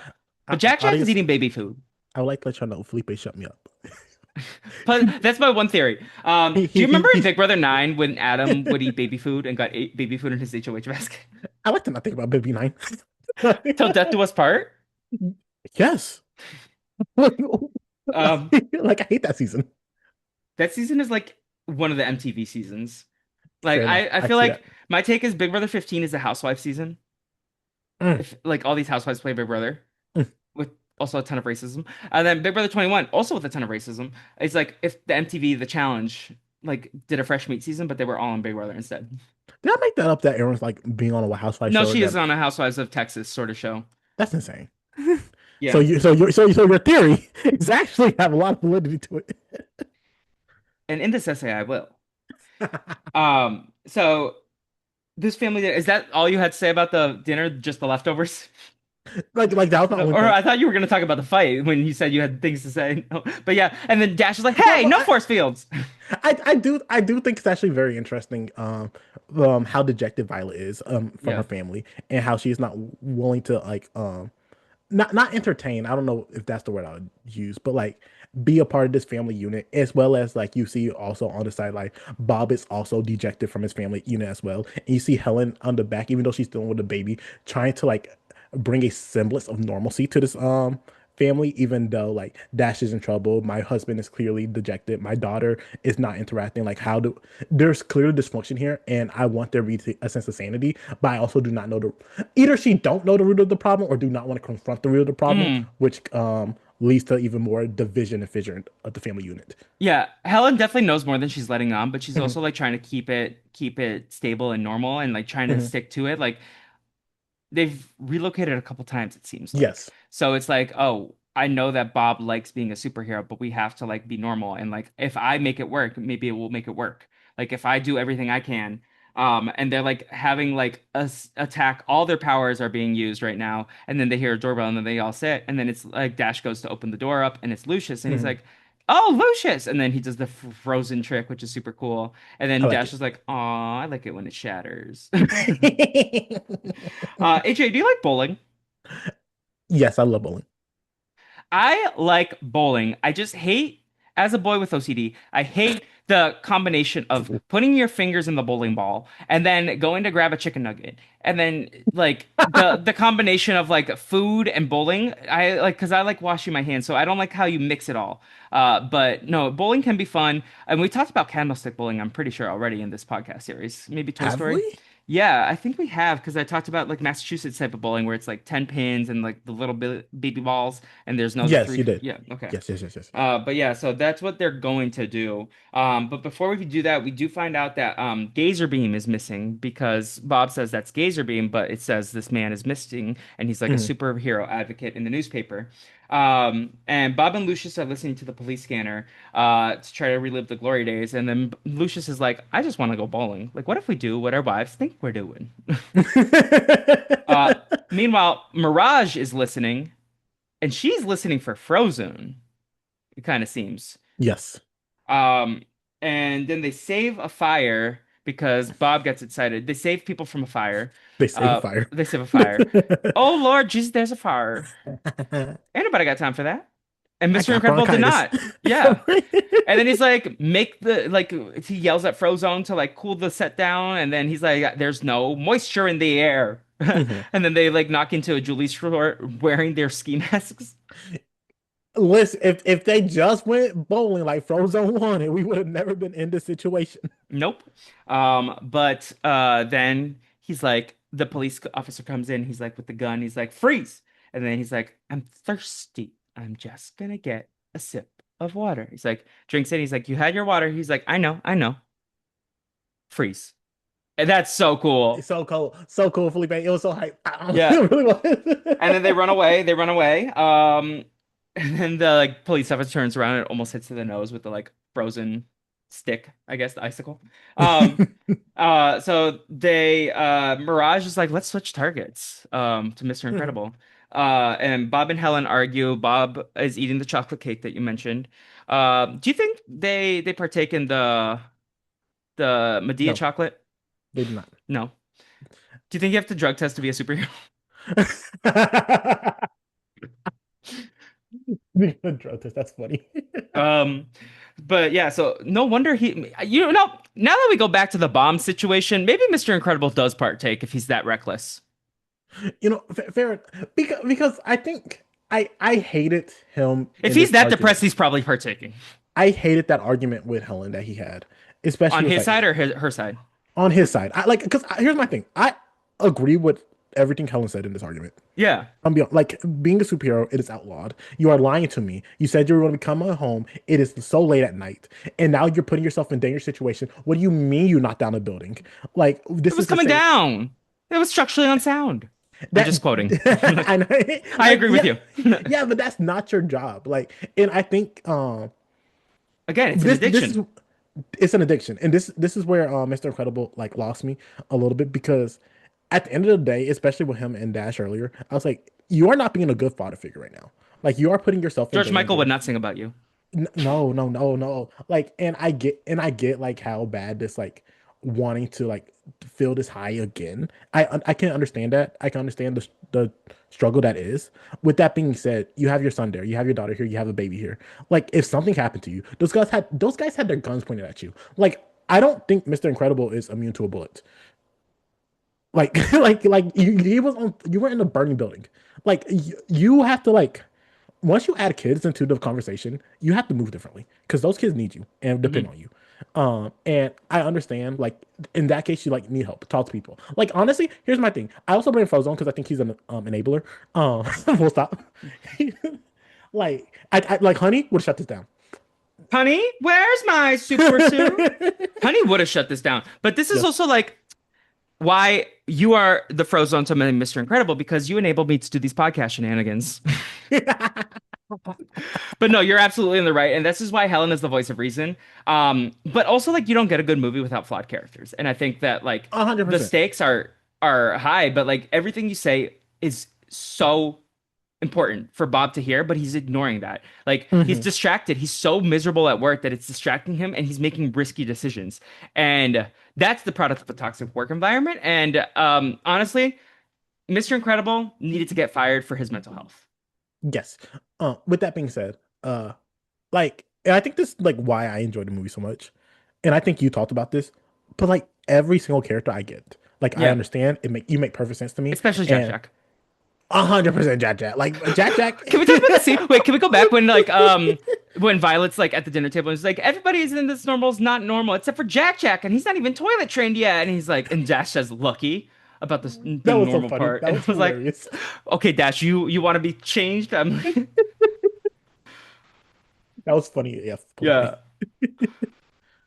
But yeah, no, you're making great points. And like but my heart also goes out to Bob because you can tell like he's hurting Yes. so much. He is that is not the man that she fell in love with. And like um you have to evolve with the relationship and like you said they're like they're always fighting like they are having marriage issues for sure and Bob is like depressed and he is not himself and like superhero makes him feel like himself but like he has to find another outlet for that because he's gonna like either break his family or break himself or both in the process. Like I think there are three type of that's not the man I fell in love with, right? Yeah, I think there is the person where it's like you never truly knew the person that you were getting married to. I love think is there's blind. huh? Love is blind. There is the person where it's like this person has like either fallen out of love with you or have changed to the point where like this is no longer a person that you should be with or compatible Yeah, with. And three, where I think Bob fell into like this is a person that's going through a lot of inner turmoil. yeah. And like I think that is something like Bob can't go through this by himself. Like he needs to work through this. And I get it. Like you were saying in the quote earlier, like Helen's going through a lot right now, like trying to keep the family unit together, trying to create great productive members of society, especially also having to like apparently have to uproot their lives every few years, like trying to be a stable force in these people's homes. And it's like Bob needs family therapy. therapy. Yeah, Bob needs therapy. They can go to couples therapy Yeah. also. But like Bob needs to work through. He's making risky decisions. He's Hmm. being not safe. He's a threat to him and his family at this point. Hmm. Like he needs to get his shit together. And like Helen is in the right here and is like yelling at him. And like unfortunately the kids get involved because they hear them yelling. Hmm. But like Bob needs to get it together. And like granted, like when they fell in love, he was Mr. Incredible. The superhero reform program wasn't a thing yet. And like I think there's still an immense amount of love there because she loved Bob. She doesn't love Mr. Incredible, but that's like part of who he is also. So it's like she has to figure out how they're gonna evolve as they're raising a family. And yeah, Bob just needs help and like she wants to help him, but he's not going through it the proper channels. And then of course things get exacerbated when Hmm. um the boss calls Bob into the office to have a Yes, meeting and he has the termination paperwork it looks like I think ready to so. go.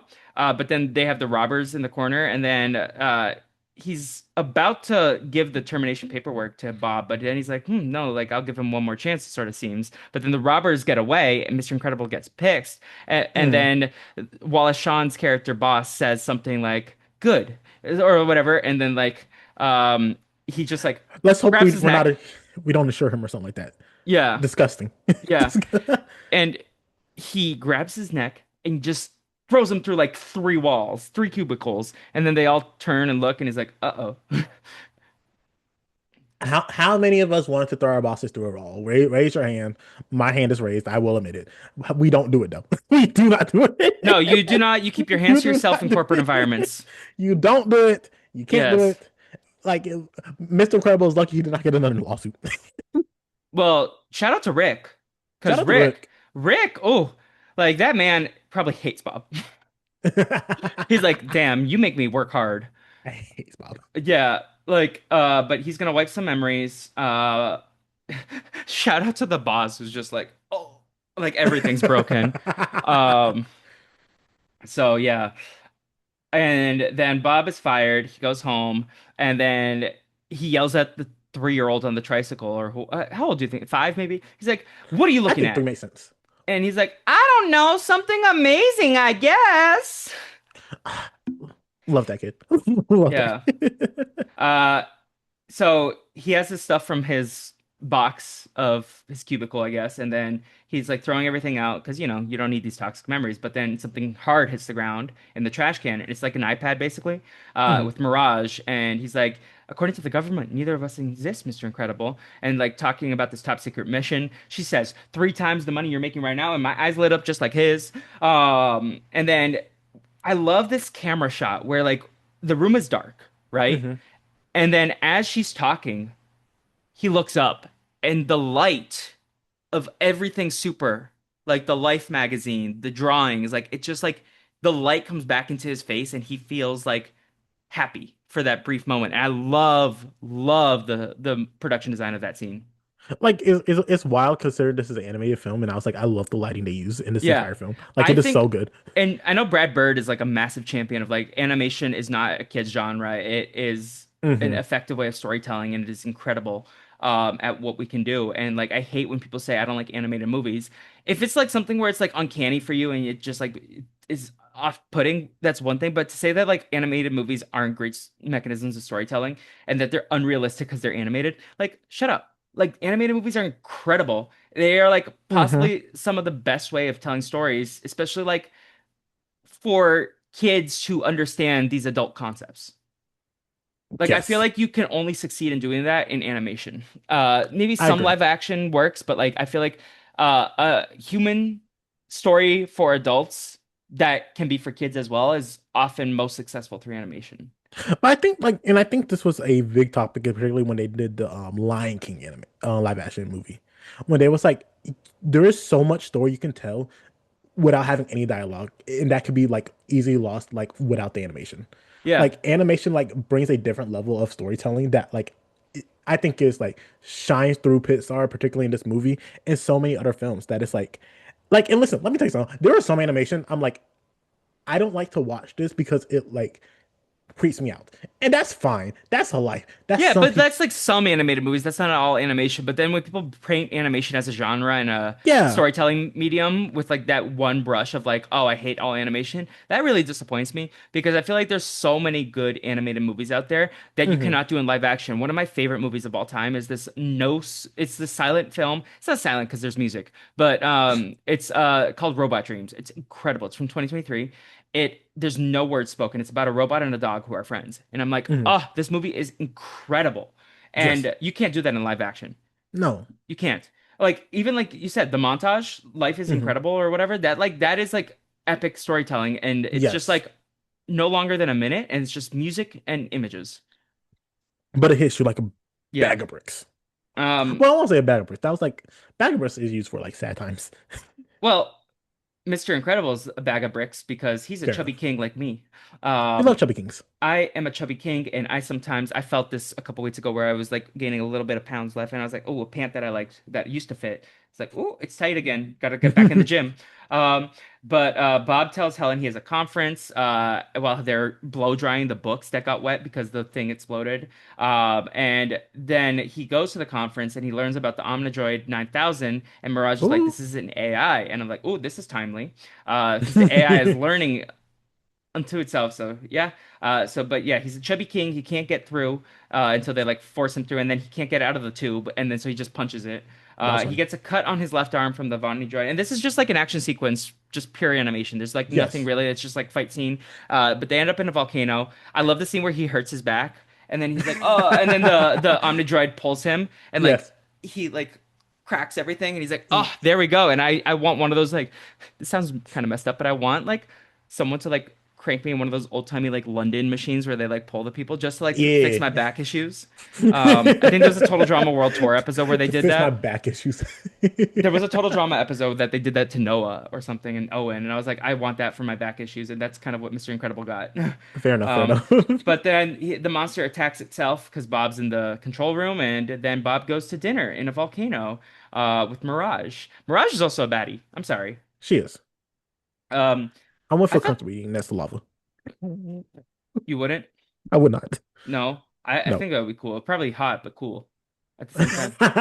Oh, listen, I get you're trying to look cool for Mirage. You can. Like You, you said, this movie makes me want to wear a tux. This movie makes me want to have a whiskey. This movie is like Felipe. slick and cool and It sleek. is. Um, we got a montage. Life is incredible, or Mm, being incredible. I forget the name, but like we know the one. yes. Da da da da. We got a new car. We got Da-da-da, him exercising. He goes from a size da. 50 to a size 36 in like 2 months, which is crazy. Um, I'm gonna say it. They are definitely having more sex. Yes. They Like are. they are actively insinuating that. Because he's like literally about to walk out the door at one point, and then she like grabs him, and then they like turn Nope. around. Come back in. I'm not Nope. done with you. I'm Yeah. not done. And then Edna Mode, we get introduced to her. He drives up, and our queen is here. She misses superheroes. I never look back, darling. It distracts me from the now. And then Bob is like, I just need you to patch this up. And he's like, no, no, no, no, no. We're gonna make a new suit for you. And Bob's like, okay, so I want this, I want this, I want a cape. And he's just like, no cape. And then he's like, but shouldn't that be mine? And he's like, Thunderman, Thunderhead, 1962. Trapped in a tube, in a wind turbine, Shadow Girl, in an airplane, Meta Man, Dynaguy, Splashdown, sucked into a vortex of a tornado, no capes. Here's my thing. I agree with Edna only Well, because I feel like cape should only be saved for superheroes who can fly. but also, like, the genius of this movie is that Syndrome is killed by his cape, He is killed by escape. which is like, that to me is genius storytelling. That was Like, good. I think the writers of Pixar are like unmatched. I think they are like some of the strongest writers in entertainment. Like it Like, the storytelling, like they set things up, and that's just a joke to so many people, but then like it comes back at the end and it's like, wait, that's brilliant. because this is the only time they did this like so far. Like they've done this like three, four other times, like Yeah. already. Like they are so good with it. They are Hmm. so slick with it. Yeah, they Like are when like Dash was like, incredible. "Oh, if everyone's special, then no one is," and Yeah. then he comes back later with Syndrome. Like Yeah. it's like this is so cool. They are It's so good. they're so good. Like, and it's just like, and it's not just Pixar because like The Lion King has done it, like Aladdin, Beauty and the Beast, like there's some But movies like Pixar, that. like But at least to this Pixar, point, he's there consistently. these are So like, again, pour one out for Bug's Life, but like these six original movies have been fantastic, and Bug's Life was fine. But like, yeah, like just the prediction right now, right? I'm not asking what's going to be the top movie at the end of this, but of these like first six, how many of them are going to be in the top 10? I think five. I would be surprised if it's any less. I of these first six, I think five of them will be in the top 10 by the end of this project for me. I I think I agree with you.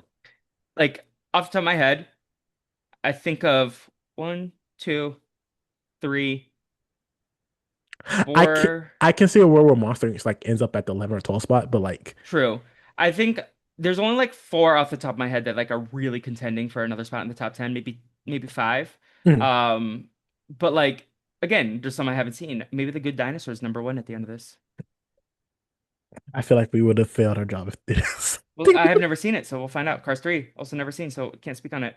Fair enough. I can, yeah, but there are definitely at least like a solid like three that I know will be other top tens, and Mm, then everything else is like, ooh, we'll see what happens. But fair like, enough. yeah. Um, so no capes. No capes. Helen is like gonna eavesdrop on the phone call.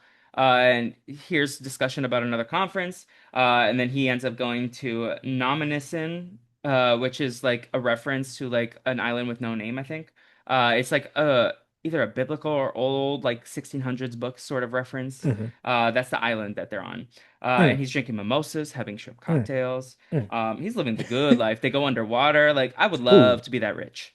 same here. Oh, Um, and then she says, "Meet me in conference room A11." Excuse me. you're good. Conference room A113. Do you know what that is a reference to? No, what is it? So we're gonna see this in a lot of Pixar movies. A113. That is the conference room in Cal Arts that a lot of these like Pixar people, like Brad Bird, John Lasseter, would like collaborate at night, work on projects and stuff, and like hang Hmm, out. So that is like it's a room that they would all hang out at. So that's why it's in so many Pixar movies. interesting. This is Yeah. the first time it's showing up, I or the think it first was a time you noted license it? plate in Toy Story 2, maybe Ah, A113, but we'll keep our eyes out for we'll it keep from it. now on. Yeah. Now that Yeah, I know that about this, I will keep an eye yeah. out. Helen sees the patch job, calls Edna. She's like, Edna. And then Bob sits. There's a lot of cross-cutting at this point. Bob Yes. sits in the new Omnidroid, attacks while he's at the lunch table, and he is reintroduced to Syndrome. And he's Ooh. like, I work alone. And then we get the close-up of his eyes, and he's like, buddy? And he's like, yeah, I got rich making weapons. You and like telling his whole backstory. He's like, oh, you sly dog. You caught me It monologuing. was funny. And then he terminates Mr. Incredible. He Hmm. sends one of these like location tracker devices, and then Bob hides behind the bones of Gazer Beam and sees the word Kronos on the walls. We don't really get much of an explanation of like Kronos. I feel like that's like maybe something more detailed in Syndrome's plan that they probably cut in the movie, but I feel like that was probably something more. It was the password to the computer, Yeah, but that it was was the it. password, And but like I I feel was like there like, was that probably meant something nothing to like, me. well, Kronos also like has a, I maybe like is he trying to have a metaphor about time because Kronos like relates to time and Hmm. like I don't know. I see the word Kronos and I think of that like Big Brother Lazy Susan they have this season. I thought it was like very weird that Kronos will sit on the walls of that underwater cave. That made no Yeah, sense to me. but so I was like maybe there was more to this that they eventually cut in the film, but like Hmm. maybe it also might just be Maybe like it a was in those six word. minutes. Yeah, yeah, No, maybe in those 6 minutes. But like Kronos is so I associate Kronos with time because wasn't he like the time god who ate all his kids, or the Titan who like was in charge of time who like ate all his kids and then Zeus like killed him. that sounds correct. So like I feel I like is if I he's thought a he was like a time video game character Titan, though. probably too. And like you said, it's the password. But I'm just like maybe this is Brad Bird's like a metaphor for like time and how time is something that we lose ourselves in. Hmm. I don't know. There's something there that I haven't percolated enough on. Um, Edna and Helen. She loves Helen. You She know, loves Edna knows Helen. that this is a bad girl too, because like Edna wants a taste of her as well. She's like cream and sugar, and she's like, Listen, thanks. And he's like, luck favors the prepared. Yeah, and she's like, what do you mean? Because like they're talking about Jack Jack. So he's like, the baby doesn't have powers. He's like, luck favors the prepared. And she's like, all the suits. And she's like, all of them have a homing device. And Edna tells Helen that men at Bob's age are under weakness. And this is while Bob is returning to Syndrome's lair. He puts in the password for Kronos. hmm. Um, they then do research. He sees that all these heroes have been terminated. Only a handful of Omni droids have like been destroyed. That Elastigirl's status is unknown. That Frozone's status is known, and that Mr. Incredible is terminated. But then Helen calls the job. The insurance company is like, he hasn't worked here for 2 months. Um, Bob learns about the rocket launching in 8 hours. Also, 8 hours, 10 minutes, and a couple seconds. And Hmm. then Helen starts crying, and then Edna's like, "You are Elastigirl!" Whacks her with the newspaper. You need to pull yourself together. Um, and then uses the tracking device to find where Bob is, and Bob makes a noise and gets attacked by Unfortunate. those blobs. Right? Yeah, Those blobs stressed me out as a kid. that's insane. I love those blobs. No, they're super cool, but it's also like when they like Ah, start, I fair was enough. like, I would hate to be trapped in them. Like I would suffocate. Yes, I would also hate, but I was like, that is so cool. Yeah, I mean, Cedric has some cool gadgets. Let's be honest. I He has get a how he cool became rich. island. Like, would I buy myself an island? No, I would not. I would buy myself However, an island, but it would just be for me just for you, because I can't have any of my friends come into my island because I don't need to be associated with those people. not even me. You can come to my island, but I just don't like when people associate people and their friends on islands. It stresses me out because of certain things going Yes, on. yes, I agree. You know what? It took me a second. I am slow sometimes. If I have a private island, we are gonna have fun, but I don't need people making things up. Correct. We do not need anything. Not saying. But I would like to have my own private island. That would be nice. I got you. I'm sorry I took so long. It's my OCD. It's just like, well, what if people associate syndrome with this person who has his own private island and all the shenanigans that are happening there? I cannot be associated with that behavior because that is not me. I would never. Listen, y'all don't have to worry. Those shenanigans will not be happening. If they was, Yes. I would be the first We're one to just shut going it to be down. playing Mario Kart on a rooftop with some pina coladas. Like, why is it a bad thing that I get drunk playing Mario Kart? That's just my Saturday. It just feels That's, like, it just feels. oh my God. I played it as the Moo Moo Meadows cow for the first time a couple weeks ago. That was so fun. I haven't. I don't have the new Mario I Kart don't have it game either. though. I went to a friend's house. Oh, that's so nice. Yeah. Yeah, That's, because it seems fun. I want to yeah. play it. Navi wants to be the Moo Moo Meadow cow also. I'm gonna be honest with you. I am okay with the cow. I hate every other feature. Not every other feature, but like all those other Character. side, I hate it. Hate them all. Don't disrespect Navi like that. Navi, look at me. You got my number. Um, so Bob, yeah, so Bob gets attacked by those Goomba balls or whatever they're called. Goomba And Helen balls. feels stupid, and then she's like, okay, Snug, she's on the phone with Snug, and she's like, Violet, you're in charge. Dash sees the suit. She's like, what is that? What are those? And then he like runs around and he's like, stop. And then he takes his, he's like, this one's for you to Violet. And then Helen's like, Snug, can you get me a plane? I need to call in a favor. And he's like, I Mhm. got you. And then she's flying the plane. Niner. Me and Alessico, we have both flown a plane before, which is Ooh, super cool. you have? I took a couple pilot lessons. You've never told me this. Yes, this is We'll this talk is more lore. offline. We'll Sure, yeah, but me and Elastigirl have both flown a plane, so she needs a flyboy. Um, Dash and Violet stow away because like Elastigirl throws her suitcase on the chair and it hits Violet. And she's like, Violet, a Dash. And then there's like, what about Jack? And then she's like, yes, I left him unattended. Of course I did. And then she's like, no, I got a babysitter. And then she calls Kari. And this is one of my favorite scenes. Kari's like, yes, and I brought Mozart because babies listen to Mozart and that makes the baby smart. And I wish my parents had played Mozart for me because maybe I wouldn't be so confused in biology class. Like, she's so funny. She's so funny. She is so goofy. Yeah.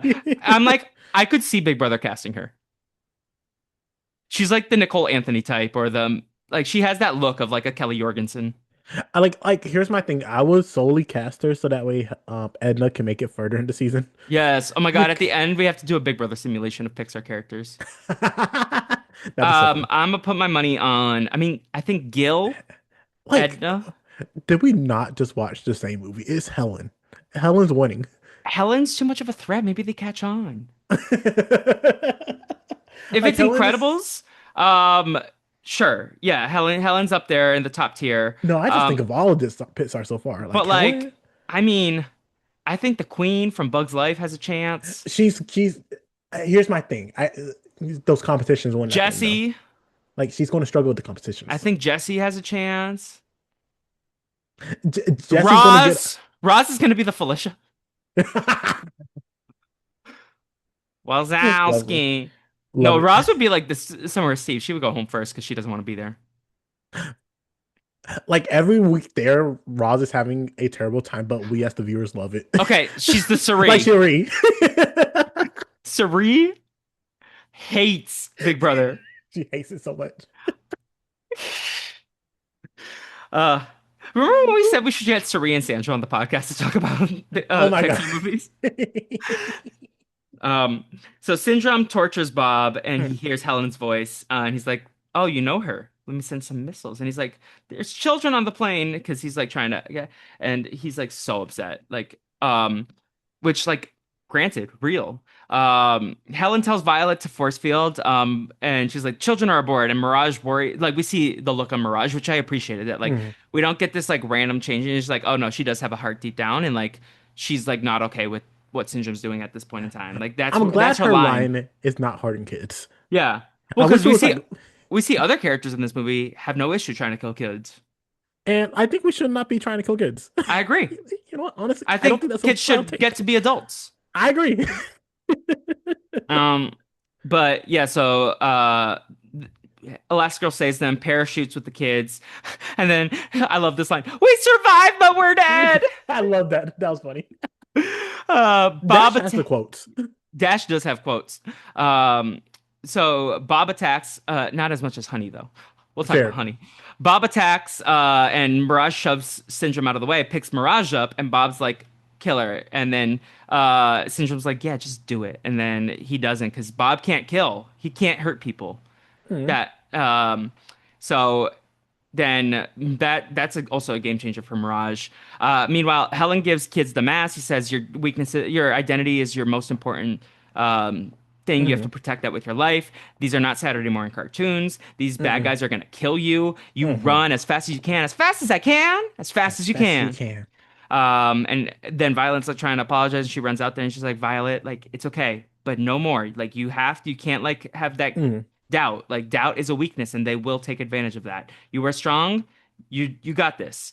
Um, and that's like how you talked about how Mr. Incredible could have been better to Buddy when he was a kid. This is the Mhm. kind of like conversation where it's like you're not gonna kid Violet right now. Like you tell her the real Yes. truth, and like she handled that perfectly. And we see that like echo after the events of the movie when they're at the track race. Like you can see the Mhm. confidence that Violet has built. Yes. Um, uh, what did I write down here? Mirage.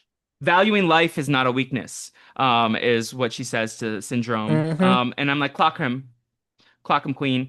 Helen is in the facility. She sees the rocket. We get the elevator key fight No, but where, pause. Before we get to that, like you cannot say Helen's not the baddest motherfucker on that island. no, she's not. No, like you got, She's she's not?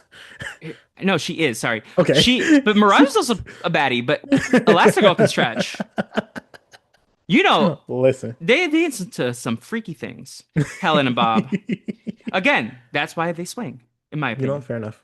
Helen, yeah, that be so bad where like Yes. she's like in three doors at the same time and like killing all these guys. Um, Dash is like, I'm not gonna leave the cave. I'm just going exploring. And he's like, hello, hello. But he thinks he's turned on the rockets. Violet thinks he turned on the rockets, but they're like, no, they just fired the rockets. And then like, what did you do? And they get out and then they fall asleep. The rocket Mhm. launches towards Metroville. They fall asleep, and then Dash starts talking to this parrot, and it's like imposters or whatever they say. Like the parrot is a robot, and he's like, "Intruder alert! Intruder alert! Intruder alert!" And then we get one of the another epic musical cue here.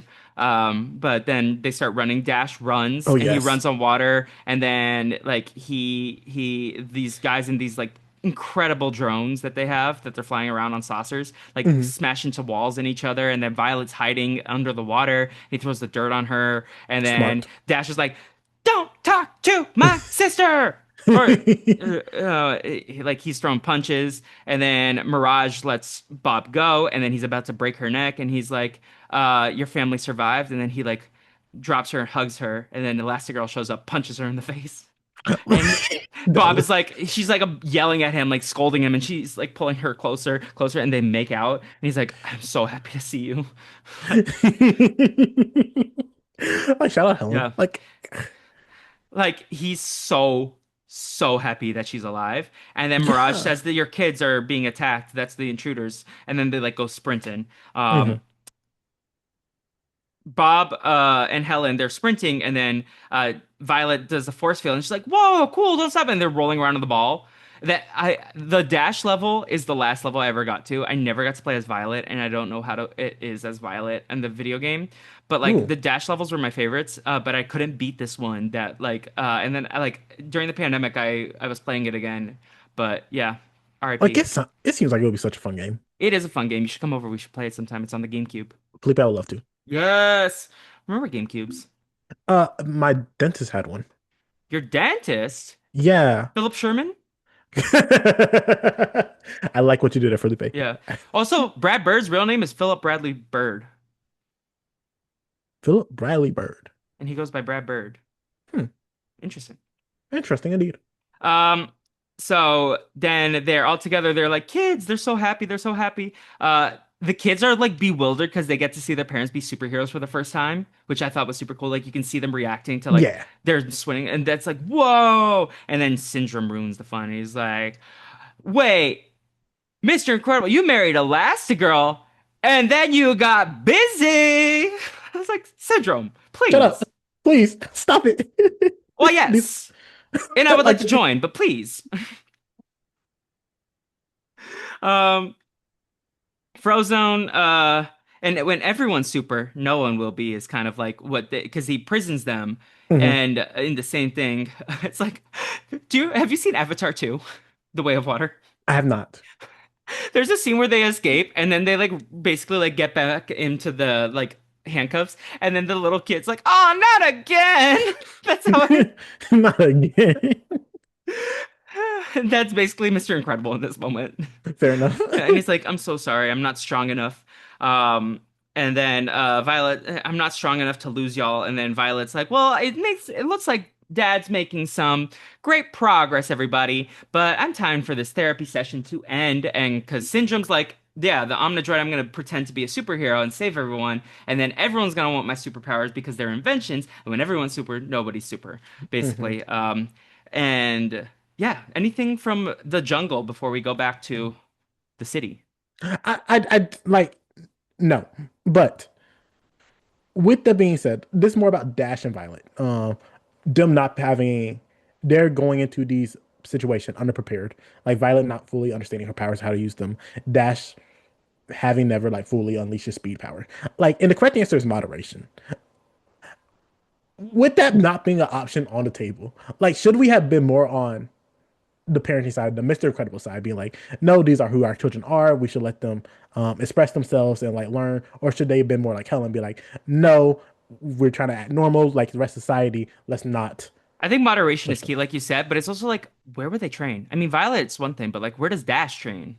Mr. Incredible's training in the train yards. Take Valid. your kids there. But like, Dash has to run, and then just Blur runs around the city. Like, that's the one thing is like, I understand Mr. Incredible, like, unless they can like lock up a gym, or Like, they should have a facility for superheroes to like practice their powers in case of an emergency. yes, comma, but they are illegal right now. True. True, true, true. Yeah, so maybe like their safety is more important. And I kind of support Helen in this. But yeah, like did they foresee this was being the case? Dash and Violet shouldn't even be here. They should be at home. They should. This is not a foreseeable thing. They should not foresee it.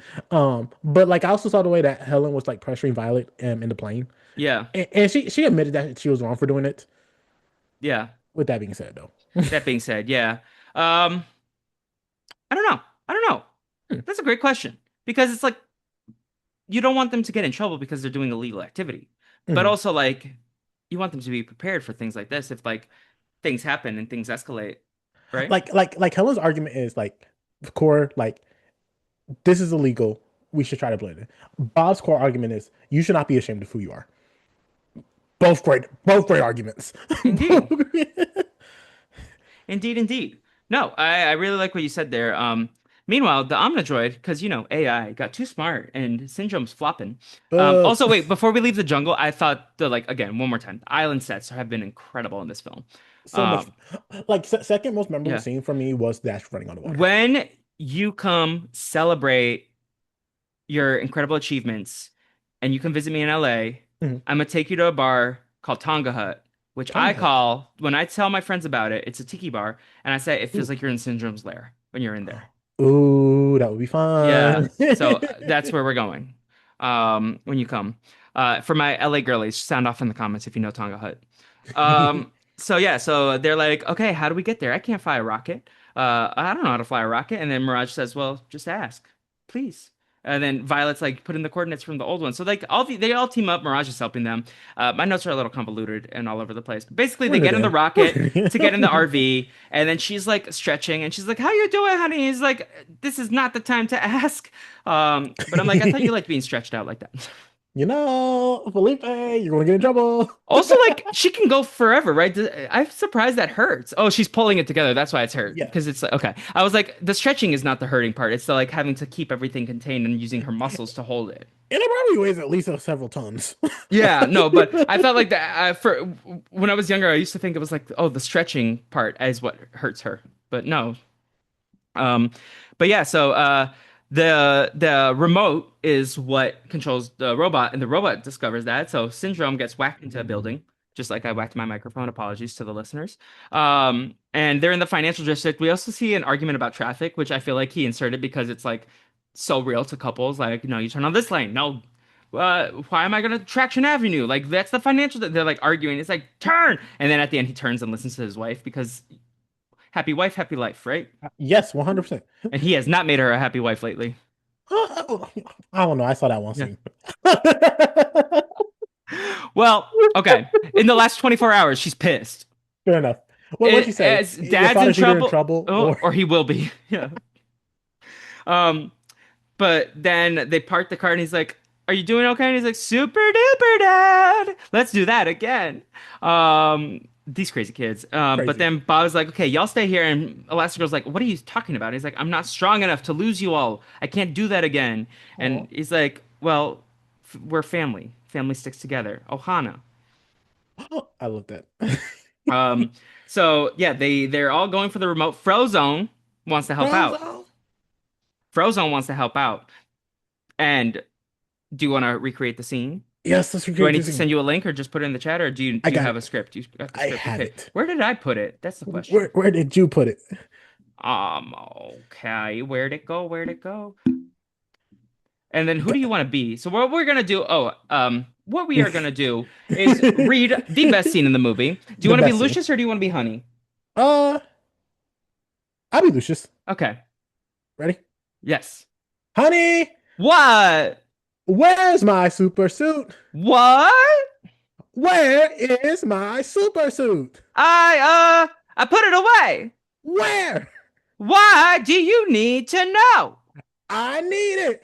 Don't you think about running off doing no dairy do? We've been planning this dinner for 2 months. The public is in danger. My evening's in danger. You tell me where my super suit is, woman. We are talking about the greater good. Greater good. I am your wife. I'm the greatest good you are ever gonna get. I love it so much, Felipe. I love Honey, it so Honey is an much. icon. It's so good, Felipe. Do we ever see Honey in Incredibles 2? I think she has a one-off line in Is Incredibles she 2. like is she like one of those characters that we never see but we always hear? Yeah. Okay.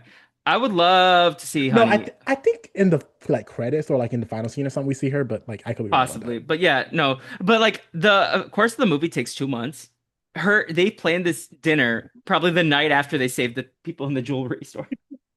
It's like, yo, I almost got We got shot. dinner reservations. I got to show my wife I love her. Yeah, but then he shows up. How do you think he found it? Say that again. How do you think he found the suit? How do you? Okay, okay. So I'm the above 50. Honey has a secret stash that she thinks that Lucius does not know about.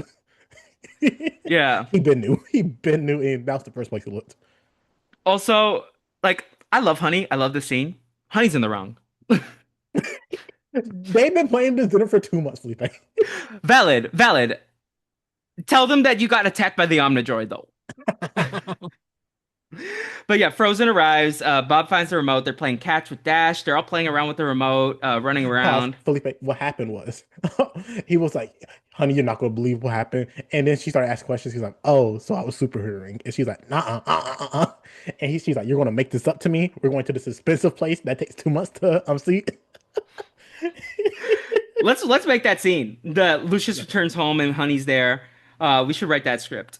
I would love Yeah. it. Um, Eventually, Violet realizes what the remote does because only Bob seems to know right down. They're like, we need to get Mhm, the remote, and then Bob remembers the only way to like kill it, to penetrate it, is itself.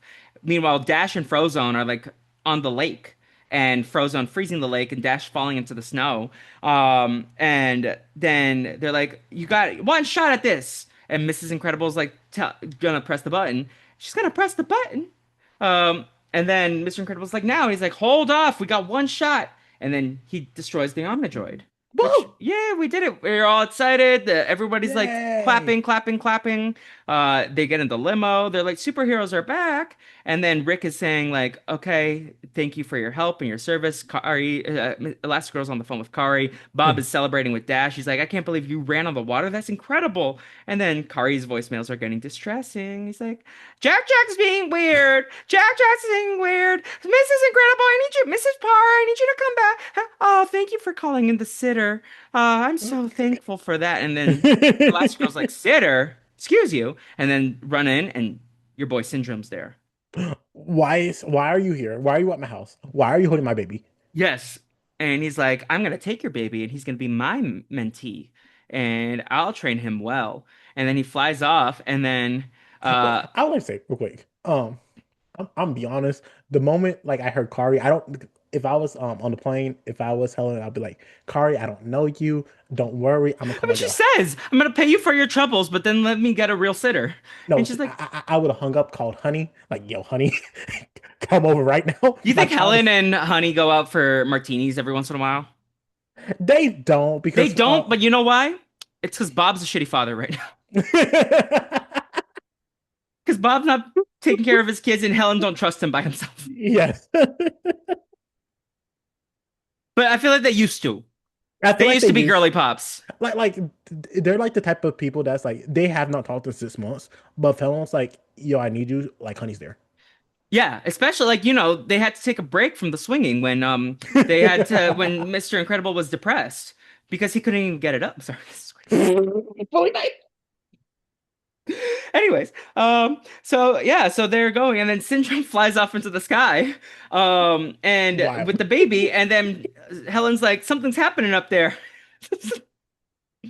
And then he's like, "Bob, throw something." He's like, "Throw what? I don't want to hit Jack Jack." And then Jack Jack starts being demonic and like turning into a metal baby, like full of Ooh, weight. And then he turns into that like fireball, and then he turns yeah. into the like demon thing. And then Syndrome's like, "Ah!" And then drops the baby, because he pulls his hair out.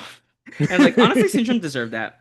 He Um, did deserve that. take that Jimmy Neutron ass hair and be like, Now listen, let's not insult Jimmy Neutron like that. He did not do anything to no, deserve he any he just a, strays. he's just a fudge head. He might Um, have done some stuff that deserves strays, but you know. I mean, Jimmy Neutron does deserve a couple strings because he's kind of a sexist pig at times, Okay, fair but enough.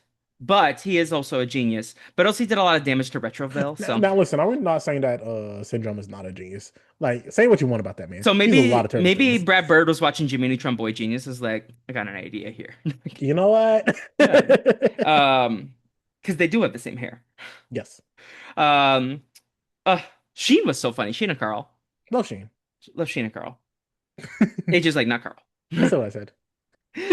Jimmy's mom. But yeah, so Jack Jack falls, and then Elastigirl's like, "Throw me, Bob, throw me!" And then she catches him, and then he starts goo-gooing. He's like, Aw. "Yum, yum, yum, yum, yum."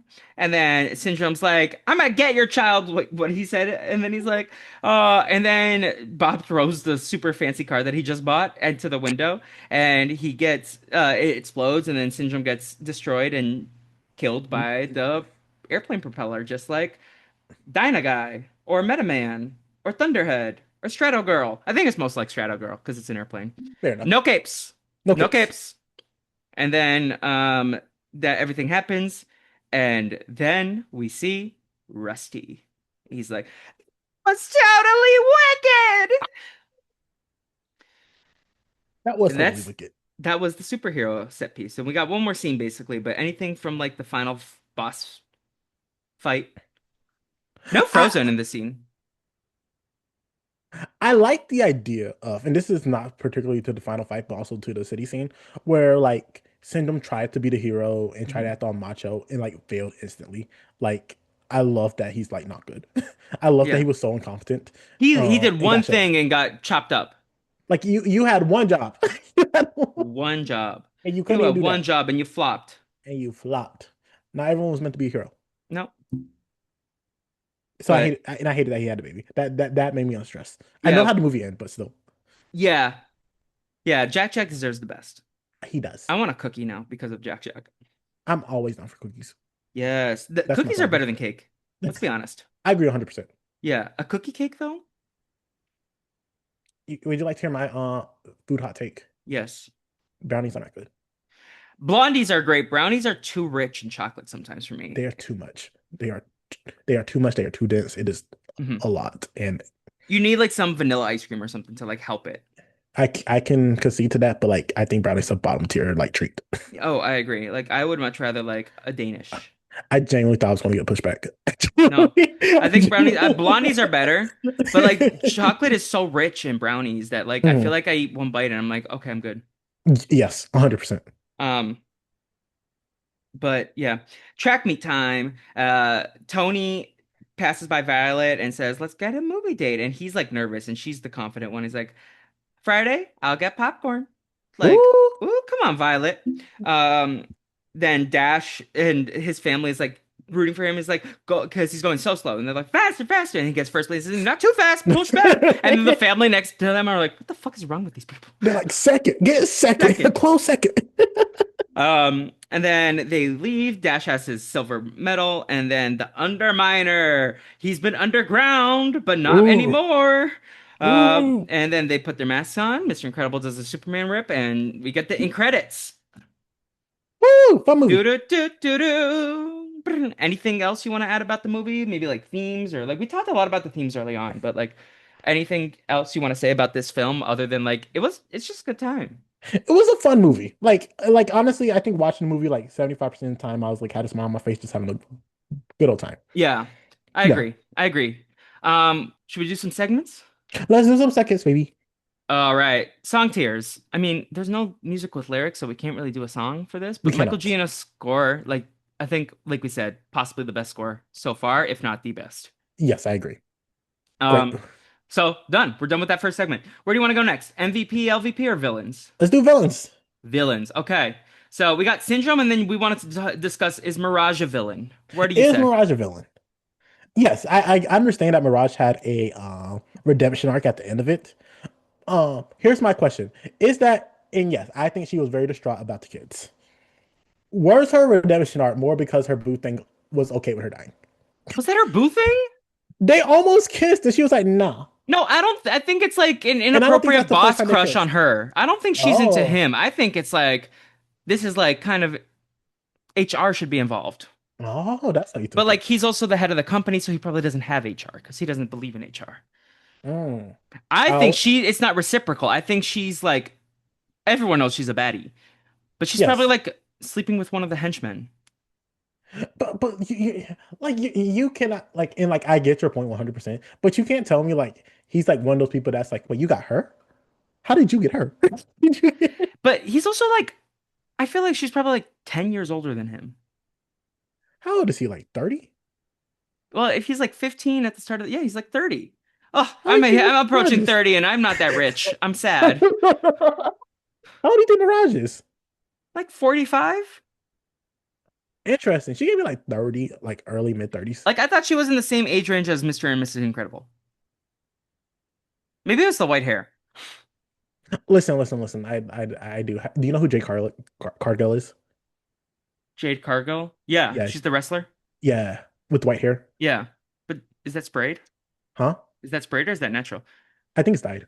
Okay. Well, I do know some people go gray early, like that guy from Big Brother 19, Serial Matt. But I don't judge people who go gray early. yeah, no, I'm no, just no. saying But like like, that's the woman that can rock white true. hair. Yeah. Oh, Mirage can too. But yeah. So are you putting Mirage in the villains?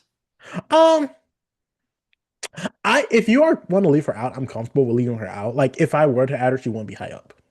Like theoretically, if I were to add her, I'd probably put her below Sid for me. Like maybe C. Like maybe even below Al. Like she's kind of like dentist level for me. I Uh, agree. but That's why I like would have her like around dentist. I mean, we can put her just for the fun. Just for the But fun. I guess I'd put her as right above the dentist, I guess. I would also put her right above dentist because she's okay with murder, but just not child murder. True. I just feel like, yeah, she's a villain. She's like Yeah. comfortable with all these superheroes dying, but like to me, she doesn't register as a Yeah, villain. She's well, just like a there was a plot lot of, device. but there was a lot of heroes who died and that she was Yeah. okay with. She's just It, someone's assistant. She doesn't resonate me as a villain to me. She's just like kind of just doing her job, which is like killing people, which is awful. Like, but like like by saying if she did not get a W-2, she would not be there. she exactly. She doesn't believe in this. She doesn't believe in the mission. She just believes in the paycheck, and she likes the luxury of this job. Listen, we said multiple times this was very luxurious. Yeah. I'll give you that. But I'll put him right above the dentist in C tier. Okay, so you're putting her in C tier. I'm putting her in D tier. Maybe it's also because like she doesn't stick to her villainry for me. So like maybe that's why. Where it's like she has some redemption at the end versus like Sid, no. Al, no, to me. Like they're like nasty, nasty people. Can I ask you what's the difference for you between C and D tier? Um, C and D tier. I don't even know if I could vocalize it, but Okay, like, fair enough. I think it's memorability. Like I can remember Mirage, but she doesn't have like a definitive moment. Whereas like for me, Al is like, oh, I gotta drive to work all the way on a Saturday, all the way to work. Like he's like more memorable and like more memey, and I think that's why it's like D is kind of like indifference, and like Mm. C is kind of like, oh, you made me laugh a couple times. You're kind of a meme. Okay, here's my thing why I have Mirage in C tier. I would still sue her and get her arrested for criminal Oh, offenses. absolutely. She like Syndrome's frozen's our asset. Has his assets are frozen, which confused me because when I was a kid, I thought they were talking about Frozen. But his assets are frozen. Mirage's Yes, assets have to be frozen too. She needs to be sued. she does. I Yeah. think I think everyone being up in my mind should be in jail. And the only reason Mirage didn't see it because she was like, you know what, there's something Sid should be in redeemable. jail Kid jail. for hurting toys. Like he didn't objectively like I love the toys. Like I trust my toys with my life, right? But like objectively, Sid didn't do anything that deserves He to be in was jail. mean to his sister. He was mean to his sister. That's not jail behavior. That's just called siblinghood. Oh, Hannah. Oh, Hannah. AJ's having a hee hee ha ha. Listen, Okay, so but anyways, Syndrome I think is the main event that we need to yes, talk Syndrome about. is the main event. Um, are you putting him in S for Syndrome, or are you putting him somewhere else? Here's my thing. I'm not putting him at S. I'm putting him at the very top. Like he's number one. So he's an S. Yeah, I meant to say I'm not just putting him in S, but Oh, he's okay. like that because Hopper's also an S right now for So me. he's above Hopper for you. Like I think Syndrome is the number one villain so Is far. because he kills people? Like he's killed people. And he's like I'm okay with killing kids. Like True.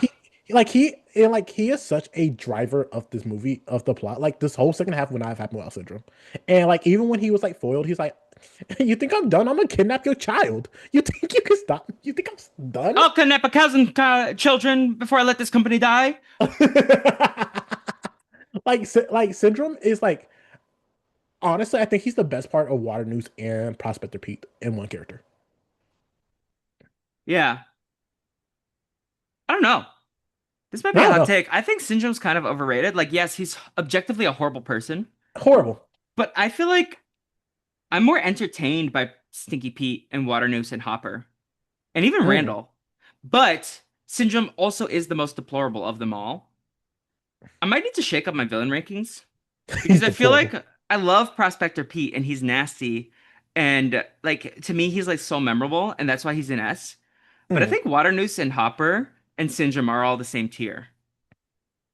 And I think I might have to switch. Like Prospector Pete might be my favorite villain, if that makes sense. mhm, But I think I do think I need to make some adjustments on my ranking. So I'm gonna move Waternoose and Hopper to A tier, and then put Prospector and Stinky Pete in.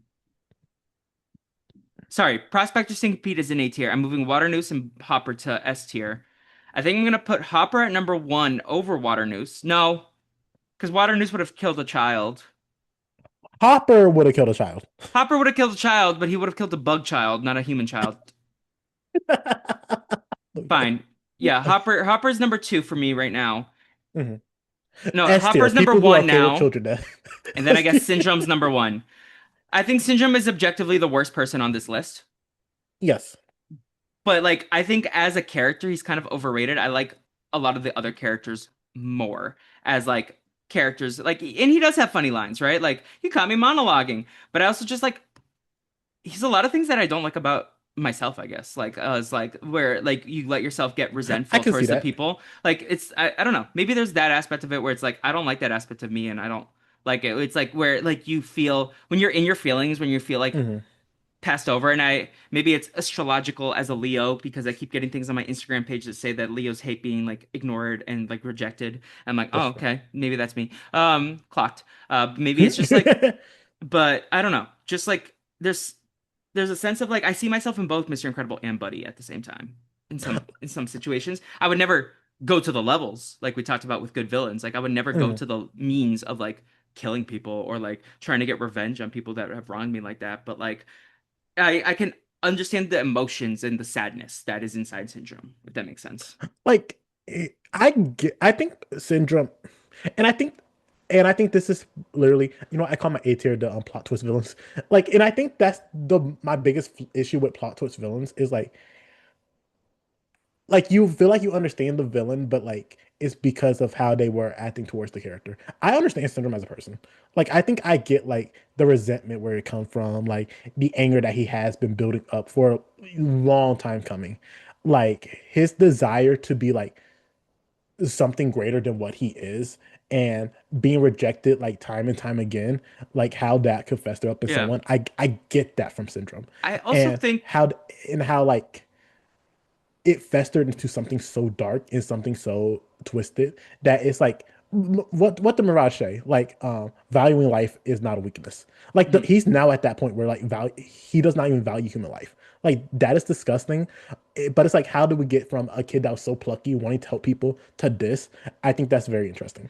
I agree with you on all that. For me, there's also like the differential. Mhm. For me, I feel like Waternoose and Hopper in the film come off more menacing, They where do. Syndrome comes off more comedic. He does. And I think that for me is like it's part of his personality. It's well defined. Jack Black was wrong. It's not one dimensional. But I think ever since I was a kid, like his crimes don't register as deplorable as they actually are when you write them out on paper because he's guised under this comedy, right? Hmm. Whereas like Waternoose, Hopper, these are clear threats that are emphasized in the like body language as well. Like the most Hmm. despicable thing that we see Syndrome do is like pick up Jack Jack at the end. But everything else is kind of just like goofing off and like telling people to kick buttons and like a lot of things is off screen for like his Hmm. bad behavior, like all the heroes he terminated.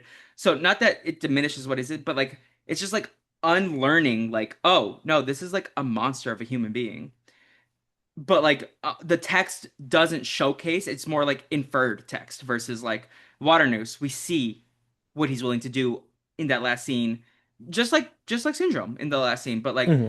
I feel like Hopper, when I think of Hopper, I just think of menace. When I think of Yes. Syndrome, I think of like, oh, he has some funny lines. Oh, that goober. And Fly home, buddy. like it's hard to take serious someone who's like, "Oh, this is too good." Like You how caught he me said, like monologuing. he's a silly, goofy guy, Yeah. 100%. But he's also like a deplorable human. Okay, yes. So I feel like in rankings, he is like the worst of the bunch. But like in my personal Mount Rushmore, he might not be at the top. Hmm. I think I figured out what I want to do. I think my Mount Rushmore is like my favorite villains Understood. to watch. And then the rankings is like where I put them on like how they are as a villain. That's what I'm Understood. gonna do moving forward with this project. That helped me Okay. crystallize. For you, for Mount Rushmore, is yours just based off your list? Um. And also, I think Finding Yes. Nemo taught us we don't need a good villain for a good movie. Yes. As of right now. So your list is Syndrome, Hopper, Stinky Pete, Waternoose Yes. For right still. now. So I'm gonna slide everyone down. You are bumping Randall off. Goodbye, Steve Buscemi. Because here's my thing, and I think we'll get into this soon. Toy Story 3. Yeah, because Lotso is both. Lotso and Prospector Pete will both not be on my Mount Rushmore. One of them will be. Oh, Like you're I think. knocking one off for the other. You're gonna y- have one, not the other. Yeah, I think Yes, I'm yes, gonna have yes. Lotso on mine over Stinky Like, Pete. But Stinky Pete is like more of a childhood character for me. mhm. I think I'm gonna. I'm also gonna knock Randall off for Syndrome. But for now, I'm gonna put Syndrome at the fourth spot, just because I mean, Randall's so good too as like a Like, character. Randall's funny. Another like here's my. Gator, give me that shovel. I'm gonna be honest with you because my question was who am I going to knock off, Waternoose or Randall? And the reason why I chose Randall is because Randall's a lot more syndrome coded than Waternoose is. That's valid. Yeah, I think Syndrome also represents something that Randall represents. Mhm. Like, and that's why I think is also like hard. Is like there's some similarities in some of these villains. Like you said, Stinky Pete and Lotso, they're kind of like in the same vein. Like Al and the Dentist are kind of similar, like playing similar roles. Like Syndrome and Randall, Hopper and Waternoose, I think, are the most Like I think, menacing ones so far. and Like, I'll be honest with you, I think one of those two will be the next ones to jump off because I think they, like I said, well, they I'm trying to apply. think. I mean, Chick They fill a Hicks, similar right? role. They Chick fill a. Hicks is the next one. So, Oh, Cars is next. Yes. I got so so yeah, excited. Ah, I AJ love loves Cars. cars. I We will can post. table these discussions. We can We'll also do table like it. a mini pod exploring I think these. this is an interesting discussion that I was not prepared Yeah. for today. Yeah. Um, let's do MVPs and LVPs. A If I lot had to easier. guess, I think I could name all three of these spots for you. Go for it. I Could want I to see try if to you guess? can. You're gonna Go give the for it. Luxo Lamp spotlight to Helen Parr, Dang it. Elastigirl. How do you know me? You're Ah, gonna give the Luxo Ball of Comedy to Edna Mode or Honey, probably Edna Mode. why do you know me? And then you're gonna give the PT Flea Bag of Dust. You're gonna give it to Bob. No, I don't know. I don't know who you're gonna. That was a good guess. And I did consider Bob. Okay, so start with your PT Flea, and then we'll talk about the other two. Oh, I'm giving it to Bob's boss. What's his name? Oh yeah, let's look this up. What was his name? I forgot. Um, not Mrs. Hodgkinson, Gilbert Huth. Yeah, Gilbert. Like he's just the worst. He sucks. I like that take. Yeah. Speak on it. Like I think Syndrome is an actively bad person. I think Bob has is not the greatest parent in the world. Like a person whose like job is to like try to help people when they are in tough times and low points. He does not care about them. He cares more about his the who is it, board members, Hmm. the higher ups, the people, them making money than like people that are in tough times, hard times, being better situations. Like he's about to fire Bob, not because he's a bad employee, but because he's helping too much. He's being too helpful to other folks. Like he sees someone that's in danger, and his first thought is, I hope he's not insured under us. Like that should not be your first thought when someone is being mugged. Like he's just like a sucky, terrible person. And like he deserves like to be shitted on by somebody and I'm willing to do it. And for that reason, as also my PT Flea Bag of Dust for this moment, because yeah, no, I agree with everything you're saying, and I think like his corporate greed Mm, takes a nasty turn at a certain point where he cares more about profit than people. mhm. And I mean, Syndrome too. Yeah. Anyways, uh, because you're giving your Lutz Ball comedy to Edna, who I also want to give mine to, Yes. I will give mine to Honey. The only reason I didn't give it to Honey because she only had one scene. Exactly. That's the So problem. if this happens in the future, I will be taking Edna and you can take Honey for sequel. Fair enough. Fair enough. Okay. But you're gonna give your point to Helen Parr. I'm gonna give mine to Bob I think that's her. because I think his inner turmoil gets us all the events of the movie. And I don't think he's like the best representative of like how to behave as a human, but I think he is a very human character in in Yes. this movie. And I think it's important to recognize like when we're going through it that like behavior is not acceptable and things can Hmm. change, but also like it is also okay to struggle. And I wish he leaned on his wife more, but also we wouldn't get the movie if he didn't. And he also did spend some time leaning on his wife in this movie in certain situations.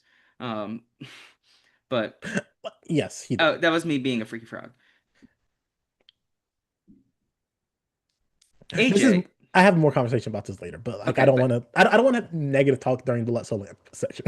okay, you could Because negative he. talk during the Let's Lamp because if I kind of want to diversify our points a little bit because we've been on similar pages lately. So that's why I'm like, okay, let me just give Bob a point because I think that his heart is in a good place even if he's doing bad things, and I think it's okay that like I think good people can do bad things every once in a while, Yes, and they shouldn't be judged for their worst versions of themselves, even though I they agree.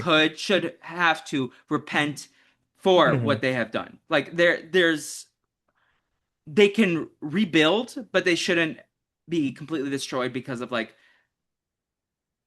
moral gray behavior at times and like I leaning agree. bad. Yeah, I agree with you 100%. Here's my like biggest issue with Bob and why I'm not considering him under my list. So, that's valid. and I consider him more as a Fleabag. It's like you're a parent, dude. Like you That's have three children. Like, and I get you're going through. wait. What's up? I might change my point, but finish your thought. Like I get you're going through a lot right now. Like the way I view you change when you have children. Like, and I understand like your children should not be like the sole thing that defines you. Like, like, and I think something that we also did not talk about during the Incredibles movie is like how like Bob is solely defined by his superior identity Hmm. and by nothing else, and like how when that's taken away, what type of spiral you can go under when you define yourself by one thing, which is why you should not just be one thing, or your entire value be come from like either your work or like one thing, like you're a full fleshed out three-dimensional person, and this is a movie that shows you what happens when you're stuck on one thing. Hmm. With that being said, and not being flexible and being like, there's other aspects to me. That's not Um, what he's supposed. She's supposed to be flexible. I see what you did there. But with that being said, like I like your kids did not ask to be here, like on this planet. Your kids are young and they are so dependable on you. Like Violet sure is 15. Dash is in the fourth grade going to the fifth grade. Jack Jack is a literal It's baby not a still in her graduation. diapers. It's psychotic. He like why like and I get it. Like it's not a graduation, but this is a big deal for your child. Why are you like trying to skip out on this major moment for him?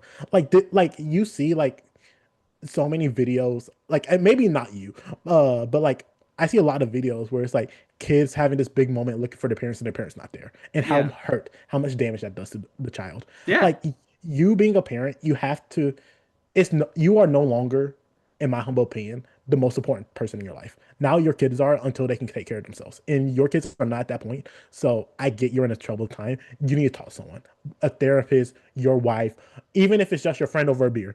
Like you need to like some way become a better person, not for yourself at this point in time, Like go but for Jack bowling Jack, with but for Lucius. Dash.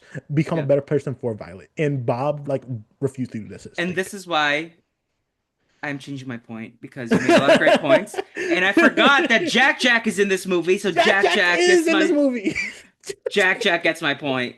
Jack Jack is so good. You can't be mad at a baby. I'm sorry. You cannot be. I love that kid. Okay, now go on for Helen. Um, everything I just said about Bob does not apply to Helen. Like Helen, like Helen is a great mom. And like here's the thing. I know you say that like Bob leans on Helen. Bob drops a lot on Helen, and she's just supposed to be Well, there to yeah, he's carry a it chubby and hold boy. it. And she's like, I'm okay with that. Yeah. The bigger the cushion, the better the pushing, right? Listen. Um, with that being said, like Helen is like we don't talk about how like much this could impact Helen because also I don't think Helen has someone to talk about this stuff with. But like moving so frequently multiple times because Bob cannot get his shit together, having to relocate locate her family, like that's just not Dash and like Violet that's impacting. That's her too. Like Hmm. she's been pregnant probably one of these times. If it took her 3 years and Jack just like what 1, 2 years old. Yeah. So it's like there's like a lot of stress, a lot of weight that Helen has to carry. Like Helen is straight up a superwoman in this movie. Like when it comes to the kids, great. When it comes to the action sequence, she said, "Bitch, hold my purse. I'm gonna show all y'all how it's done." I'm gonna Like turn into Helen a is a boat.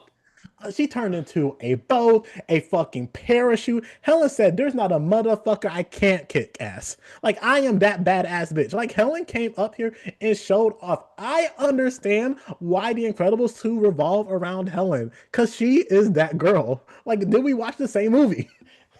We did. Helen is that girl, and I I I'm looking for my Elastigirl. I can be someone's Mr. Incredible, and that's why I named myself that.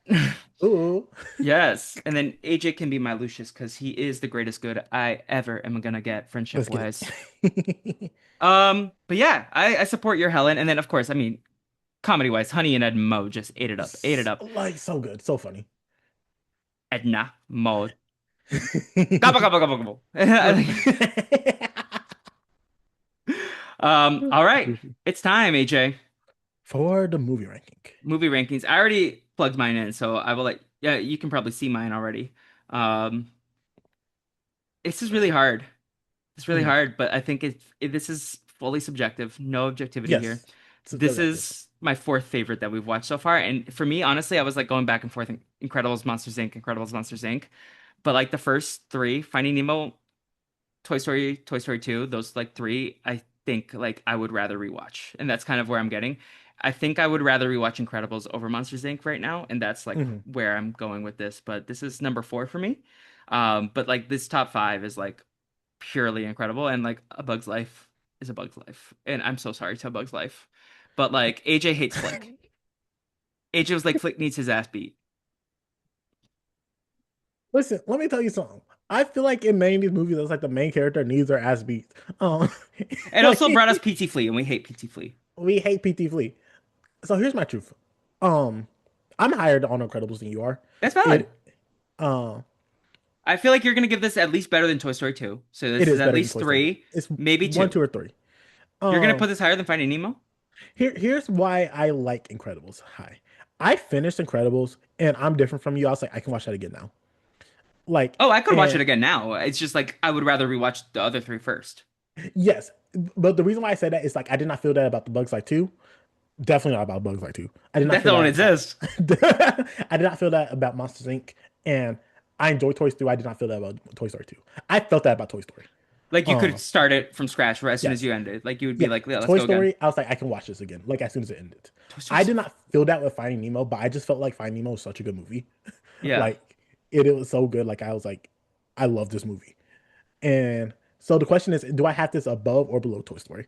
Um, and this is So subjective very, again. very for just to start off, Bugs Life is six, and look how I even put that in there before we even talked. I was like, I know AJ too well. Then Monsters Inc. is five for you. Toy Monster Story Inc. is five. 2 is three. Okay, so now we Cool. got Toy Story at two and Finding Nemo at one for you. My like because here's my thing. Like here's the thing. I think Finding Nemo is the perfect movie. My question is like, what would I have changed about The Incredibles? And like, I don't know if there's much I would have, if Hmm. anything. But I also think the same about Toy Story. Like, here's how I feel. I feel like I love Finding Nemo. It's such a good movie. I think Toy Story and The Incredibles are just fun movies. Uh, why not? Let's put Incredibles at number two. I'll put it at number two. Whoa, I'll put it above that's Toy Story. okay. Toy Story now gets three. So now we have a three-way tie. So number one is Finding Nemo. Number it's tied for second place is Toy Story, Toy Story 2, and The Incredibles. That's And insane. then Monsters Inc. is fifth and Bugs Life is sixth. That's insane. Yeah. Like, huh? That's crazy. That's crazy. But a Bug's Life last. Bugs Life is last. Yeah, because if you average all our points, because Toy Story both gave threes, Toy Story Yes. 2 is two and four, Incredibles is four and two. But there we go. There we Like, go. here's my thing, and you might disagree.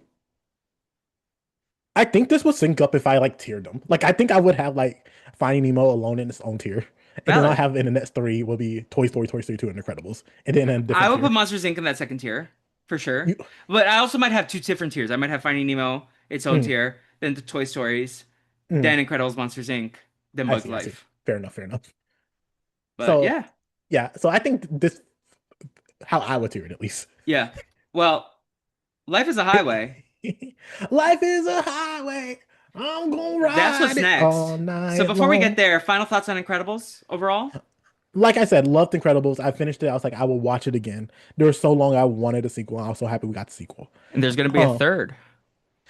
I don't know how I feel about Yeah. that. Like, I'm cautiously optimistic. Pixar has been doing better with the sequels. Inside Out 2, Toy Story 5 mhm, were solid. fair enough, fair enough. Lightyear sucked, but Incredibles, if Brad Bird's behind it, I'm gonna give it a shot. Um, especially especially if Michael Giacchino's involved. Ba-dum, ba-dum. Here's why here's why I'm solidly more comfortable putting Incredibles number two over Toy Story. I feel like in Toy Story, at least our conversation, it was like a fun conversation about Toy Story. With the Incredibles, along with Finding Nemo, like we talked about Themes. deeper than that movie. Yeah. That and I think it's more shows out like more the stage of life I'm currently in Valid. and like what I'm feeling Yeah. right now with the Cry Incredibles. count. What's your cry count? Huh? Do you I have a have cry not. count yet? Okay, I still have only one. I I Finding I Nemo. and I get it. I get it. I do think it will become not be coming up anytime soon. It will. I Yeah, think it will I come in think August. I think it will come Toy in Story 3, I think, is the next one for me that I could see it either Up happening. or Toy Story 3. Oh, I could see it Up. happening. But the Yeah, Up I could is see it just the happening. first. few minutes, right? Like that. I haven't seen Up since in theater, so I actually don't know. Loss is what Yeah. like I know Coco, I'm gonna be a mess. Inside Out, I'm gonna be a mess. like Um, that was Toy Story that. 4, I'm gonna be shambles because I already was. But yeah, but Cars, I think I'll be fine. Are you ready to go to Radiator Springs? I love Radiators recently, mate. I feel like you love Mater. I love Mater Felipe. This is crazy because like Cars is like a thing for like a big thing for you, but like it's like Yes, a thing that exists for me. Like I freaking I'm excited to revisit it though. Like I'm excited for this new generation of Pixar for me. Like these first that we've done, I feel like have a different place in my yes. personal history. Not to dog on it again, but besides Bugs. But even then, I watched that on a plane when my grandfather was dying. So like I Mm. do associate it with like fond memories, even if it was like not childhood memories. Cars I've watched in childhood. I remember like my dad falling asleep while we were watching Cars, me and him, and like Mac is falling asleep at the same time. And like I know Paul Newman's Doc Hudson, and I know it's like a like get out of your own bullshit sort of movie, which I'm excited to revisit at this point in my life, and maybe it hits different as an adult. I know there's like a lot of inappropriate jokes with the headlights.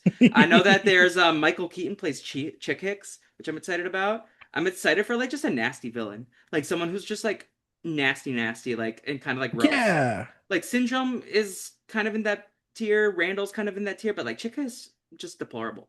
Just like a gross man who probably wants to like I don't remember. I don't remember the movie that well, so I don't know. But yeah, I'm excited to go to Radiator Springs. I'm excited for Sheryl Crow. I'm excited to listen to Rascal Flatts, Guilt Free. Wait, do we not like Rascal Flats? I don't believe we like Rascal Flatts, That sucks.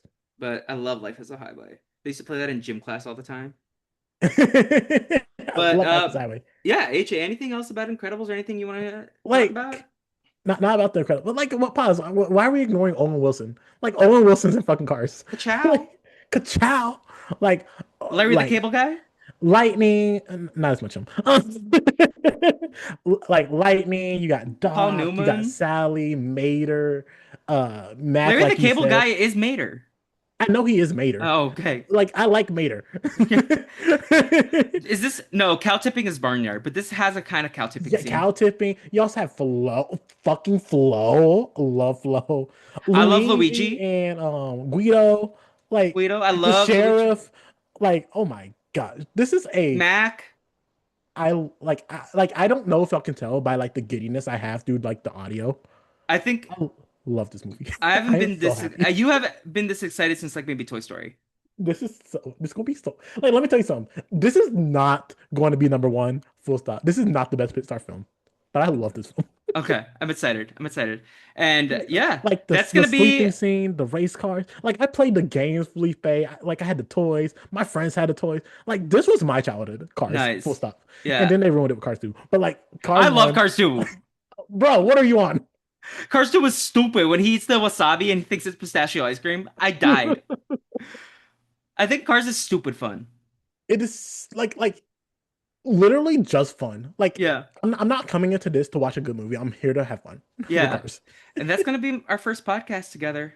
Ah, 29. oh my gosh, it's gonna be so long 29. till we talk again. Well, at least on Yes. the podcast. On the podcast for sure. But Yeah. yeah. But I am Mr. Incredible and you are a Frozone. And then And this podcast was totally wicked. this podcast was totally wicked. Go leave that in your 5-star ratings and reviews. Please. Please go Animation Station, subscribe on all podcast platforms, Apple Podcasts, leave a 5-star rating and review. Wish me a happy birthday, wish AJ good Woo. luck, and say that was totally wicked.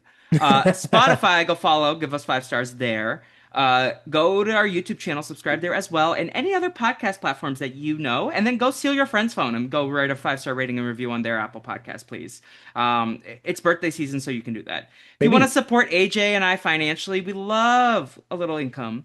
Not necessary, but if you're interested, patreon.com/Brazilian Dragon Productions. I'm also going to be writing a lot more on my Substack in the near future. There's a paid tier on that as well. Early access for anyone who wants to subscribe to these episodes. But otherwise, the best place you can follow everything we're doing is at the Brazilian Dragon on Instagram. And on YouTube and subscribe to get the next episode. And we will be back shortly. We are leaving Metroville to go to Radiator Springs. But first, let's take a break, meander around, talk to the Underminder. AJ, anything else?